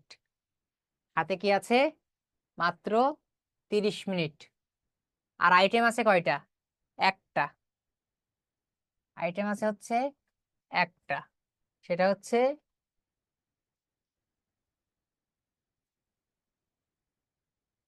গ্রামার আইটেম আমার বাকি আছে। এখন 7 নম্বর প্রশ্ন থাকবে আমার, 8 নম্বর প্রশ্ন থাকবে, তাই তো? তাহলে 5-5 মার্ক করে আমার গ্রামার থাকবে। এই 5-5 মার্ক করে গ্রামারের জন্য আমি কত, 10M আর 10 মিনিট। এখন অনেকে বলতে পারেন যে স্যার এই 10 মিনিট 10 মিনিট কেন লাগবে স্যার, ছোটকাল থেকে গ্রামার করে আসছি, 10 মিনিট কেন লাগবে? 10 মিনিট কেন? অনেকে দেখা যাচ্ছে এই দুইটা গ্রামার আধা ঘন্টায় শেষ করতে পারছেন না। কিভাবে? চলেন দেখি। এই যে প্রথম যে 10 মিনিট, সাপোজ একটা তো কমপ্লিটিং সেন্টেন্স পড়বে। আচ্ছা, কমপ্লিটিং সেন্টেন্সের আগে কি ঝামেলা হয় সেটা বলি। কমপ্লিটিং সেন্টেন্স কিন্তু আমরা সবাই কম বেশি 6-7 থেকেই করে আসছি। তো কমপ্লিটিং সেন্টেন্সে দেখা যায় যে আমরা স্ট্রাকচার জানি, যে আমার এই যে এতটুকু দিছে এরপরে কি স্ট্রাকচার হবে, কিন্তু শব্দের গাঁথুনি আসে না। তো সেন্টেন্সটা আমি কিভাবে সাজাবো? আমি গ্রামাটিক্যাল স্ট্রাকচার জানি, কিন্তু আমি মানে সেন্টেন্সটাতে অর্থসঙ্গতিপূর্ণ কিভাবে করব সেটা মাথায় আসে না, কোনোভাবেই মাথায় আসে না। ওইখানে কিন্তু খাবেন ধরা, ঠিক আছে? তারপরে এই যে যদি আপনার ধরেন যে সিনোনিম অ্যান্টোনিমের পার্টটা দিল, তাহলে দেখা যাচ্ছে অ্যান্টোনিম করতে পারছেন না। আবার একটা ফেলাই রেখে অন্য যে কাজে যাবেন সেটাও যাইতে ইচ্ছা লাগছে না। তো এখানে এই যে দেখবেন একটু একটু করতে করতে পরীক্ষার হলে ঘড়ির কাঁটা তো অনেক বেশি জোরে ঘোরে, মিনিটের কাঁটাও সেকেন্ডের কাঁটার মতো জোরে ঘোরে, ঠিক আছে? তো এই যে এই বিষয়গুলো কন্ট্রোল করতে পারবেন না কোনোভাবে, টাইম নষ্ট হবেই। সো দুইটাই 10-10, 20 মিনিট। তাহলে টোটাল ছিল কত? টোটাল ছিল হচ্ছে 150 মিনিট, তার সাথে যুক্ত হলো 20 মিনিট, কত হলো? 170 মিনিট। 170 মিনিট কিন্তু আমরা শেষ করে ফেলেছি। কিন্তু আমরা হাতে কত টাকা পুঁজি নিয়ে ব্যবসা করতে নেমেছিলাম? 180 টাকা। 170 টাকা খরচ হয়েছে। এখন প্রশ্ন জাগছে না কারোর মনে, স্যার 10 মিনিট কেন হাতে রেখে দিলেন? 10 মিনিট হাতে রেখে দিলাম এই জন্য যে প্রশ্নপত্র নিয়ে প্রথমে কিন্তু একবারে 1 মিনিট বা 2 মিনিটের মধ্যে একটা চোখ বুলান দিতে হবে। ওইখানে আপনার সময় নষ্ট হবে না। এখানে যদি আমি 150 না 180 মিনিটের হিসাব মিলাই দিই, তাহলে ওই সময়টা বের করবেন কোথা থেকে বলেন? প্রশ্ন প্রথমে নিয়েই তো আগে একবার চোখ বুলাই নিতে হয় প্রথম থেকে শেষ পর্যন্ত, রিডিং পড়ে একটা রিডিং পড়ে নিতে হয়। তো এটার জন্য তো অন্তত 2 মিনিট তো খরচ হবে, মানে একদম স্কিম থ্রো যদি আপনি করেন তাও তো 2 মিনিট খরচ হবে। তারপরে অনেক ভাই বোনেরা কি করবেন, লিখে একদম কি তেপান্তর পার করে দিবেন। তো যে ভাইগুলো আমার বা যে বোনগুলো এক্সট্রা লুটশিট নিবেন, এক্সট্রা পেপার যারা নিবেন, এক্সট্রা পেপার নিতে সময় খরচ হবে না? কিভাবে সময় খরচ হবে? আপনার তো মনে হবে যে এক্সট্রা পেপার নিয়ে স্যার আমি তো মার্জিন করব না, আমি তো এক্সট্রা পেপার নিয়ে লিখতে শুরু করে দিব। না, এখানেও সময় আছে। কারণ দেখা যাচ্ছে অনেক সময় এরকম হয় যে টিচার আপনাকে খাতা দিতে দিতে একটু দেরি হয়ে গেছে, খাতা সাইন করা নাই, খাতা ওই সাইন দিতে আপনার দেরি হয়ে গেছে, নানান কারণে আপনার এক্সট্রা পেপারে সমস্যা হইতে পারে। আর এক্সট্রা পেপারে সব সময় আপনার নাম আর কি এই পেপারের সিরিয়াল নাম্বার, ঠিক আছে, এই সিরিয়াল নাম্বার লিখে রাখবেন, নাম আর সিরিয়াল নাম্বারটা লিখে রাখবেন যাতে না হারাই যায়। অনেক সময় সেলাই ভুল হয়, বা দেখা যাচ্ছে সিরিয়াল দেখা যাচ্ছে আপনি 4-5টা লুজ নিয়েছেন, সাপোজ 4-5টা লুজ নিয়েছেন, এখন আপনি সিরিয়াল করে রাখেননি, আপনি আর মেলাইতে পারলেন না, আপনার পরীক্ষার সময় শেষে গেলে মেলাইতে পারলেন না, আপনি ধরে স্টাপ করে দিয়ে দিলেন, এখানে কিন্তু ঝামেলা হবে। উপরে কিন্তু উপরের দিকে এক কোনায় ছোট করে নাম এবং সিরিয়াল নাম্বারটা লিখে রাখবেন, যেটা আপনার কয় নাম্বার এক্সট্রা পেজ। তো এসব কাজেও সময় নষ্ট হবে।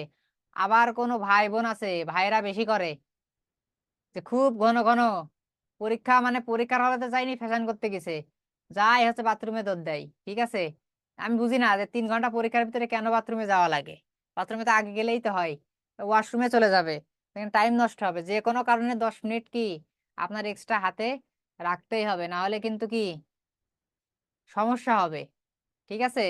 তো এই গেল এক্সট্রা, তাহলে এক্সট্রা টাইম হচ্ছে কত? এক্সট্রা 10 মিনিট, তাহলে টোটাল হচ্ছে 180, 180 মিনিট কি কেল্লাফতে, 180 মিনিট শেষ। বুঝতে পারছেন? এখন একটা বিষয়, সেটা হচ্ছে সবকিছুই আপনারা ঠিক মতো শেষ করতে পারবেন, সবকিছুই আপনারা ঠিক মতো শেষ করতে পারবেন। এখন একটা বিষয়েরই ভয়, সেটা হচ্ছে এই যে আপনার প্রশ্নের জন্য যে 17.5 মার্ক বরাদ্দ করা হয়েছে, এই বিষয়টা, সরি 17.5 মিনিট করে বরাদ্দ করা হয়েছে, এই বিষয়টা আসলে 17.5 মিনিট কম সময়, ঠিক আছে, আবার এতটাও কম সময় না। কারণ আপনারা অনার্স লেভেলে প্রশ্ন লিখতেন 16 মার্কের, এখানে আপনি প্রশ্ন লিখছেন 10 মার্কের, এই বিষয়টা আপনার মাথায় রাখতে হবে। তো 10 মার্কের প্রশ্নের জন্য আপনি এই পৃষ্ঠা ওই পৃষ্ঠা, অর্থাৎ এই যে এই পৃষ্ঠা এমন পৃষ্ঠা 8-10 পৃষ্ঠা লেখার আপনার কোনো প্রয়োজন নাই। আপনি সুন্দর করে অতিরিক্ত মাত্রায় ফাঁকিবাজি করবেন না, যে একটা পৃষ্ঠায় মাত্র 5 লাইন 7 লাইন লিখলাম, এরকম করবেন না, ঠিক আছে। 14 লাইন মতো লিখে এই পাত ওই পাত দিয়ে মোট 4টা পৃষ্ঠা, এই পাশ ওই পাশ সহকারে, ঠিক আছে, 2 পাশ সহকারে 4টা পৃষ্ঠা, 4.5 পৃষ্ঠা যদি লিখতে পারেন ইনাফ, ঠিক আছে। বানান যদি ঠিক থাকে, হাতের লেখা যদি ঠিক মতো পড়া যায়, তাহলে 8 মার্ক পাওয়ার জন্য খুব বেশি এটা কি বাধা হয়ে দাঁড়াবে না, ঠিক আছে। তো এখানে 17.5 মিনিটে একটু ঝামেলা হইতে পারে। তো অনেকের কি ম্যাচ আপ হয়ে যায়, দেখা যাচ্ছে লেগেই যেতে পারে 18 মিনিট বা 19 মিনিট, কিন্তু দেখা যাচ্ছে যে কারোর গ্রামার অংশে অনেক এক্সপার্ট, তাহলে তার এই যে গ্রামার অংশে যে 20 মিনিট দেওয়া হয়েছে, দেখা যাচ্ছে তার 15 মিনিটে কিন্তু শেষ হয়ে গেছে, তাহলে সামগ্রিকভাবে এই যে তার কিন্তু সময়টা বেঁচে গেল, গ্রামার অংশে 5 মিনিট বেঁচে গেছে, এখানে একটু বেশি লাগছিল, ম্যাচ হয়ে গেল, ঠিক আছে। এই যে বিষয়, এই বিষয়গুলো কিন্তু মাথায় রাখতে হবে।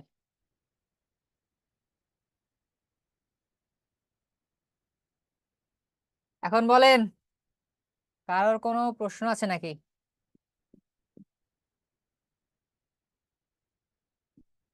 বলেন আমার ভাই বোনেরা, কারোর কোনো প্রশ্ন আছে নাকি?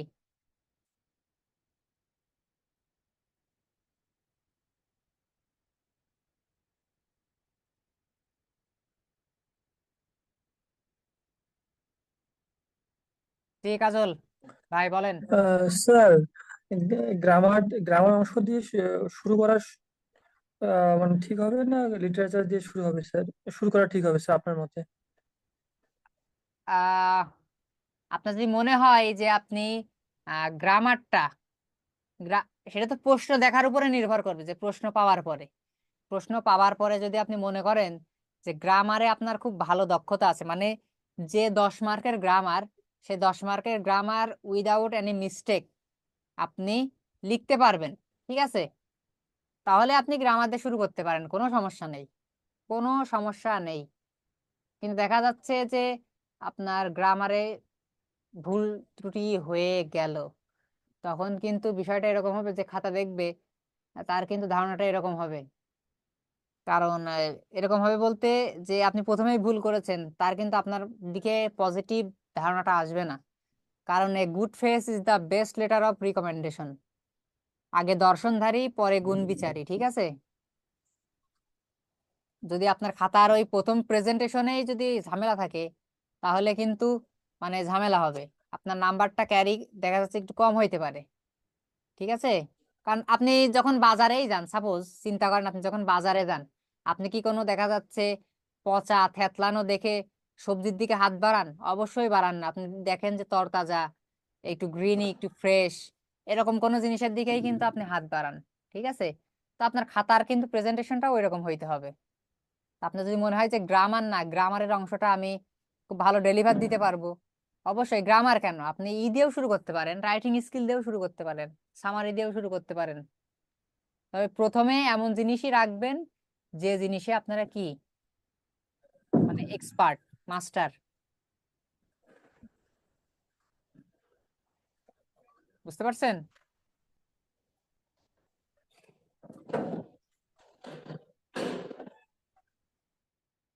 আর কেউ কিছু বলবেন?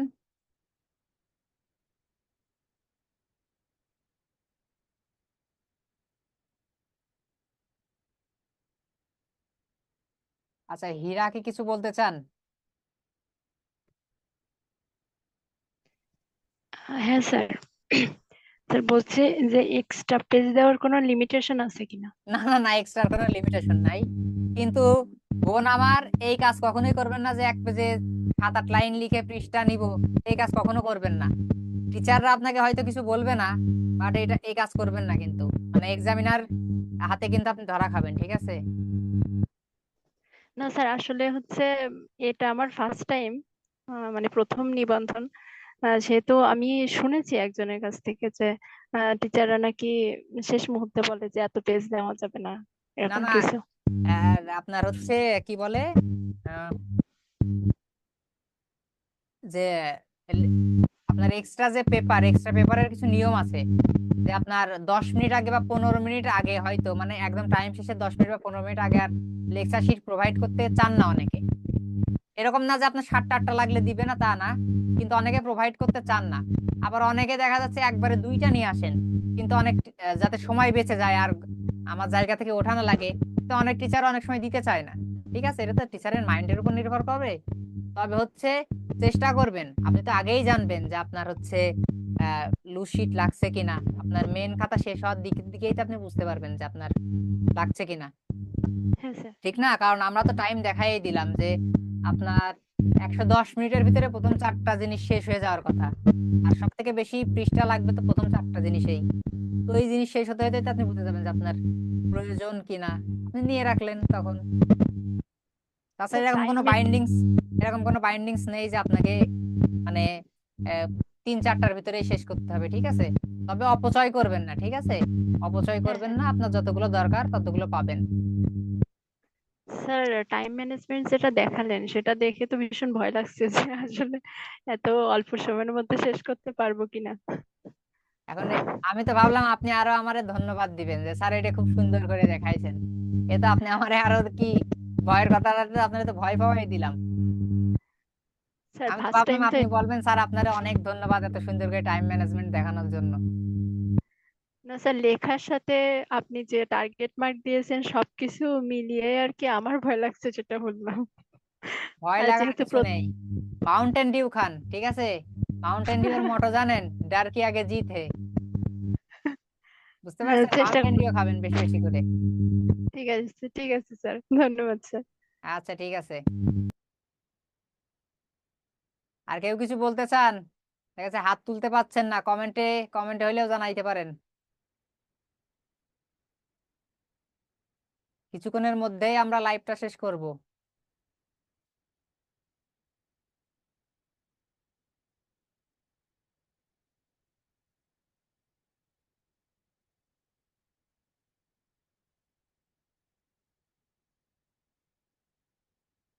কারোর কিছু বলার নাই? তাহলে আমরা কি শেষ করব? আচ্ছা, রত্না আপা আসছেন। আর একটু রত্না আপার প্রশ্নে যাই। হ্যাঁ আপা, রত্না আপা বলেন।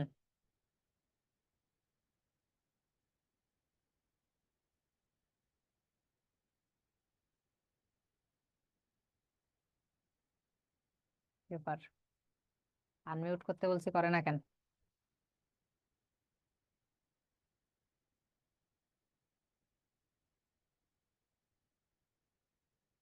মেবি রত্না আপার নেটের সমস্যা কোনো।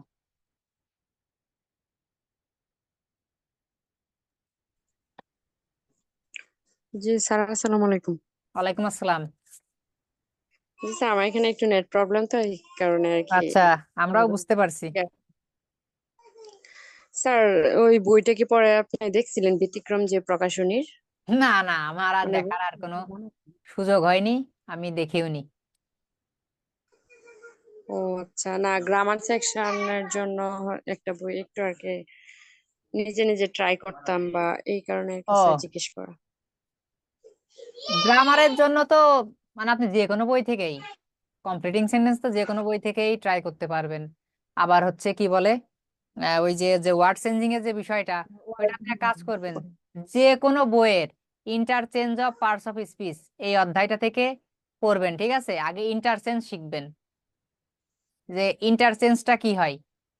এই যে বিউটি একটা ওয়ার্ড, এর অ্যাডজেক্টিভ করলে কি হবে, অ্যাডভার্ব করলে কি হবে, এর নাউনটা কি হবে। ঠিক আছে, এই ইন্টারচেঞ্জ গুলো আগে শিখবেন।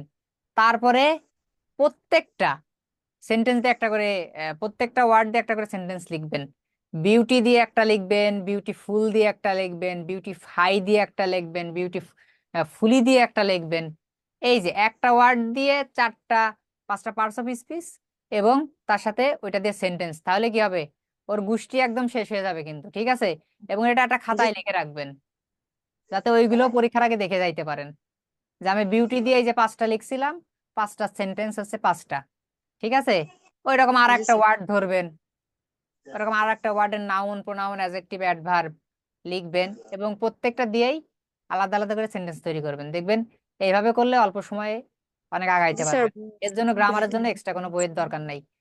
এমনি তারপরে যে কোনো মাস্টার। চাকরি, হ্যাঁ মাস্টার তো অনেকের, মাস্টার তো এখন অনেকের কাছে বাইবেল, সবার কাছেই তো মাস্টার কম বেশি থাকে। ঠিক আছে, হ্যাঁ, কম্পিটিটিভ এক্সাম ওইটাও আছে। পিসি দাস থাকে অনেকের, পিসি দাসের কাছে এটাও আছে। বইতেও জি স্যার। হচ্ছে আপনার interchange of parts of speech আছে, তো ওটাও দেখতে পারেন, যে কোনো একটা জি বই স্যার। থেকে দেখতে পারেন গ্রামারের এই দিকগুলো নিজে নিজে। ঠিক আছে, জি স্যার। তো স্যার, টাইম ম্যানেজমেন্টটা ঠিক আছে, খুবই ভালো লাগলো, কিন্তু এই সময়ের মাঝে মানে শেষ করাটা একটু কেমন ভীতিকর কাজ করতেছে প্র্যাকটিস লিটারেচার। প্র্যাকটিস, ওই যে বললাম যে প্র্যাকটিস থাকতে হবে। লিখে নিতে বলছিলাম, জানি না কেউ লিখে নিছে কিনা। আমার বিশ্বাস আমার সবগুলো আতা ভাই লিখে নিছে। আতা ভাই স্যার দেখলাম নোট পুরো- করে রাখছি সবকিছু। হ্যাঁ, এই তো আমার প্রাণের ভাই, এই যে আতা ভাই লিখে নিছে। আতা ভাই দেখছিলাম যে পুরো ক্লাসে লেখার উপরে আছে। স্যার আমিও মিম আপু সব। মনে হচ্ছিল, মিম আপু মনে হচ্ছিল লিখছিল, এখন জানি না লিখেছে কিনা। হ্যাঁ, লিখেছে, যাক, ভালো লাগলো। আচ্ছা হ্যাঁ কাজল, আপনাকে দেখতে পাচ্ছি, আপনার প্রশ্ন ছিল, দেখছি, আমরা যাচ্ছি, আপনার প্রশ্নে যাচ্ছি। হ্যাঁ বলেন কাজল। স্যার আপনি যেটা বললেন যে হচ্ছে সাড়ে সাড়ে 17 মিনিটে প্রায় 4 সাড়ে 4 পেজের মতো মানে লেখা উচিত। হুম, তো স্যার আমার তো স্যার এই সময়ের মধ্যে মনে হয় 3 পেজ হবে সম্ভবত, তিন 3 পেজ হবে। পেজ। শোনেন, যাহা 52 তাহাই 53। ঠিক আছে, এটা তো অনেক একটা ভালো বিষয়, যে আপনি এখনই আপনার 3 পেজ স্পিড আছে, তো আপনার এটা 4 পেজ বানাইতে খুব বেশি সময় লাগবে না। কিন্তু বিষয়টা হচ্ছে যে আপনি এই যে লিটারেচারের যে প্রশ্নগুলো, এটা আপনার মাথায় থাকতে হবে। খুব বেশি ভেবে লিখতে গেলে কিন্তু আপনি এই যে মানে আপনার মুখে থাকবে, একদম ঠোঁটে থাকবে, ঠোঁটে বলবেন আর খাতায় লিখবেন, ঠিক আছে? আর হাতের লেখা খুব বেশি সুন্দর করার দরকার নেই, মানে টাইপ করে হাতের লেখা এরকম দরকার নেই। হাতের লেখা যাদের সুন্দর আছে ঠিক আছে, কিন্তু হাতের লেখা অতি দ্রুত করতে হবে, ঠিক আছে? নাহলে কিন্তু আপনারা মানে অনেক ধরা খাবেন, ঠিক আছে? মানে 2-1 মিনিট এদিক সেদিক হইলেও সেটা আলাদা কথা, এইটে মানতেই হবে, প্যানিক হবেন না। আমি আর একটা জিনিস বলি, আপনাদের সাথে শেয়ার করি। সেটা হচ্ছে প্রথমেই তো দেখা যাচ্ছে অনেকেই প্রশ্ন দিয়ে শুরু করবে, স্বাভাবিক। ওই সময় প্রথমে কিন্তু প্রথম 30 মিনিট 25 মিনিট একটু হাত কম চলে। তো প্রথম প্রশ্নগুলো দেখবেন যে 1-2 মিনিট করে একটু সময় বেশি লাগলেও পরের প্রশ্নগুলো কিন্তু তো এই যে হাত যখন ফাস্ট হবে তখন কিন্তু কোনো সমস্যা হবে না, ঠিক আছে? তো এই নিয়ে ভয় পাওয়ার কিছু নেই, ফাস্ট লিখতে পারবেন, কোনো সমস্যা নেই। শুধু প্রশ্নের ম্যাটেরিয়ালস গুলো মানে একটু বেশি বেশি একটু মুখস্থ রাখতে হবে, ঠিক আছে? আপনাদের খুব বেশি কোনোটারই খুব বেশি ডিটেল জানার দরকার নেই, কারণ আপনারা এখানে পিএইচডি করতে আসেননি। সব থেকে বড় কথা, আপনারা এখানে শিখতেও আসেননি। শিখা যা শিখার আপনারা শিখে ফেলেছেন কি, মানে এই যে বৈষয়িক বিষয়ে যদি শেখার থাকে সে আলাদা কথা, কিন্তু এই যে চাকরির বিষয়ে আপনারা এখানে কেউ শিখতে আসেননি। যারা শিখতে আসছেন তাদের মনোভাব ভুল আছে। আপনারা এখানে পাশ করতে আসছেন, এই জিনিসটা সবাই মাথায় গেঁথে নেন, পাশ করে চাকরি নিতে আসছেন। যারা শিখতে আসছেন তাদের একটারও চাকরি হবে না, অন দা রেকর্ডে বলে দিলাম। যারা শিখতে আসছেন তাদের একটারও চাকরি হবে না। যারা পাশ করতে আসছেন তারা গেইন করবেন। যাদের শিখার দরকার ছিল, যারা শেখার অনেক স্প্রিয়া ছিল, তারা অনার্স মাস্টার্সেই শিখে নিয়েছে। এখন আর কোনো শিখার জায়গা নেই, এখন শুধু পাশ করার জায়গা। তবে চাকরি পাওয়ার পরে যদি আরো কিছু শিখতে চান তখন শিখবেন।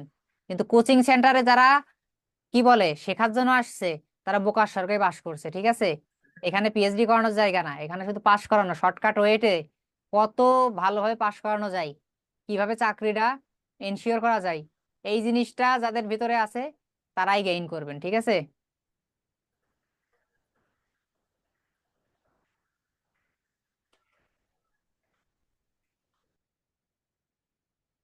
আর কোন ভদ্রলোক ভদ্র মহিলা আর কি বলতে চান?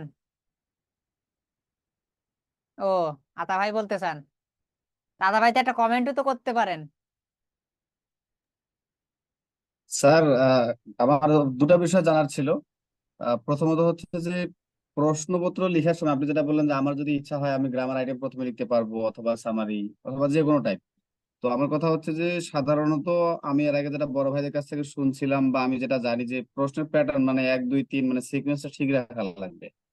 তো এটা কি না না, উলটপালট করলে কোনো সমস্যা হবে না? এটা কোনো কথা নেই যে সিকোয়েন্স ঠিক রাখা লাগবে। তবে একটা জিনিস কি, দেখা যাচ্ছে আপনি 1 নম্বর লিখছেন, একের তো ABCD থাকে। এখন দেখা জি যাচ্ছে জি। আপনি একের এটা লিখলেন, লিখে চলে গেলেন আবার দুইয়ের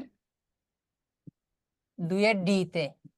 এই বিষয়টা দৃষ্টিকটু, কারণ একের ভিতরে তো অনেকগুলো আইটেম আছে, একের ভিতরে তো আপনার দুইটা প্রশ্ন লিখতে হবে। 1 নম্বর সেক্টর থেকে দুইটা প্রশ্ন লিখেই আপনার অন্য কোথাও যাওয়া লাগবে। আপনি এরকম করতেই পারেন যে আমি 1 নম্বর লিখবো তারপরে 4 নম্বর লিখবো, করতেই পারেন। কিন্তু আপনি এরকম করতে পারবেন না, একের A লিখলাম, আমার তো আরো একটা প্রশ্ন লিখার দরকার, একের B হোক C হোক D হোক, ওইটা না লিখে আমি দুইয়ের D তে চলে গেলাম। এইভাবে করতে পারবেন না আপনি, ঠিক আছে? এই ছোট সিরিয়াল ব্রেক করতে পারবেন না, কিন্তু বড় সিরিয়াল আপনি ব্রেক করতে পারবেন, ঠিক আছে?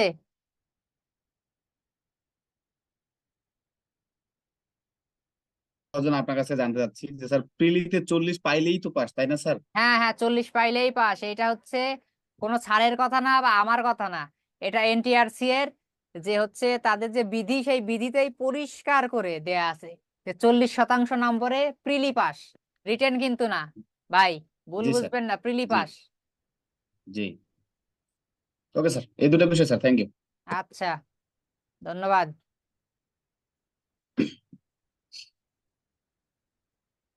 তাহলে দেখছি আর কারোর কিছু বলা নাই, ঠিক আছে? তাহলে আমরা আপাতত লিভ নিই। আর সবাই প্রস্তুত থাকেন, ইনশাল্লাহ 15 তারিখ থেকে আমাদের আমি যদি বেঁচে থাকি, আল্লাহ পাক যদি সুস্থ রাখেন, 15 তারিখ থেকে আবার দেখা হবে উইথ পিডিএফ। এবং আপনাদের ক্লাস সম্পর্কে আজকে একটু ধারণা দিই, আমরা প্রত্যেকটা লেকচারে 3টা করে প্রশ্ন পড়াবো, ঠিক আছে? 3টা করে প্রশ্ন থাকবে, প্রশ্নগুলো আপনাদের বোর্ডে থাকবে। প্রশ্নগুলো আমি কি সুন্দরভাবে প্রতিটা লাইন ফর লাইন কি উইথ মিনিং সহকারে আপনাদের বিস্তারিতভাবে আমি পড়ে দিব বুঝিয়ে দিব। তারপরে ক্লাস শেষে আপনাদের পিডিএফ শেয়ার করা হবে গ্রুপে, ফেসবুক গ্রুপে। ওইখানে আপনাদের ফাইল নামের একটা অপশন থাকবে, ওই ফাইলে যে আপনারা কি ডাউনলোড করে নিতে পারবেন। আশা করি সবাই বুঝতে পেরেছেন। তো 15 তারিখ পর্যন্ত সবাই ভালো থাকবেন, সুস্থ থাকবেন। আপনাদের জন্য দোয়া এবং শুভকামনা রইল রেজাল্টের। ঠিক আছে, আপনারা সবাই প্রিলিতে উত্তীর্ণ হন আশা করি, এবং আমার জন্যও সবাই দোয়া করবেন। সবাই ভালো থাকবেন। আসসালামু আলাইকুম।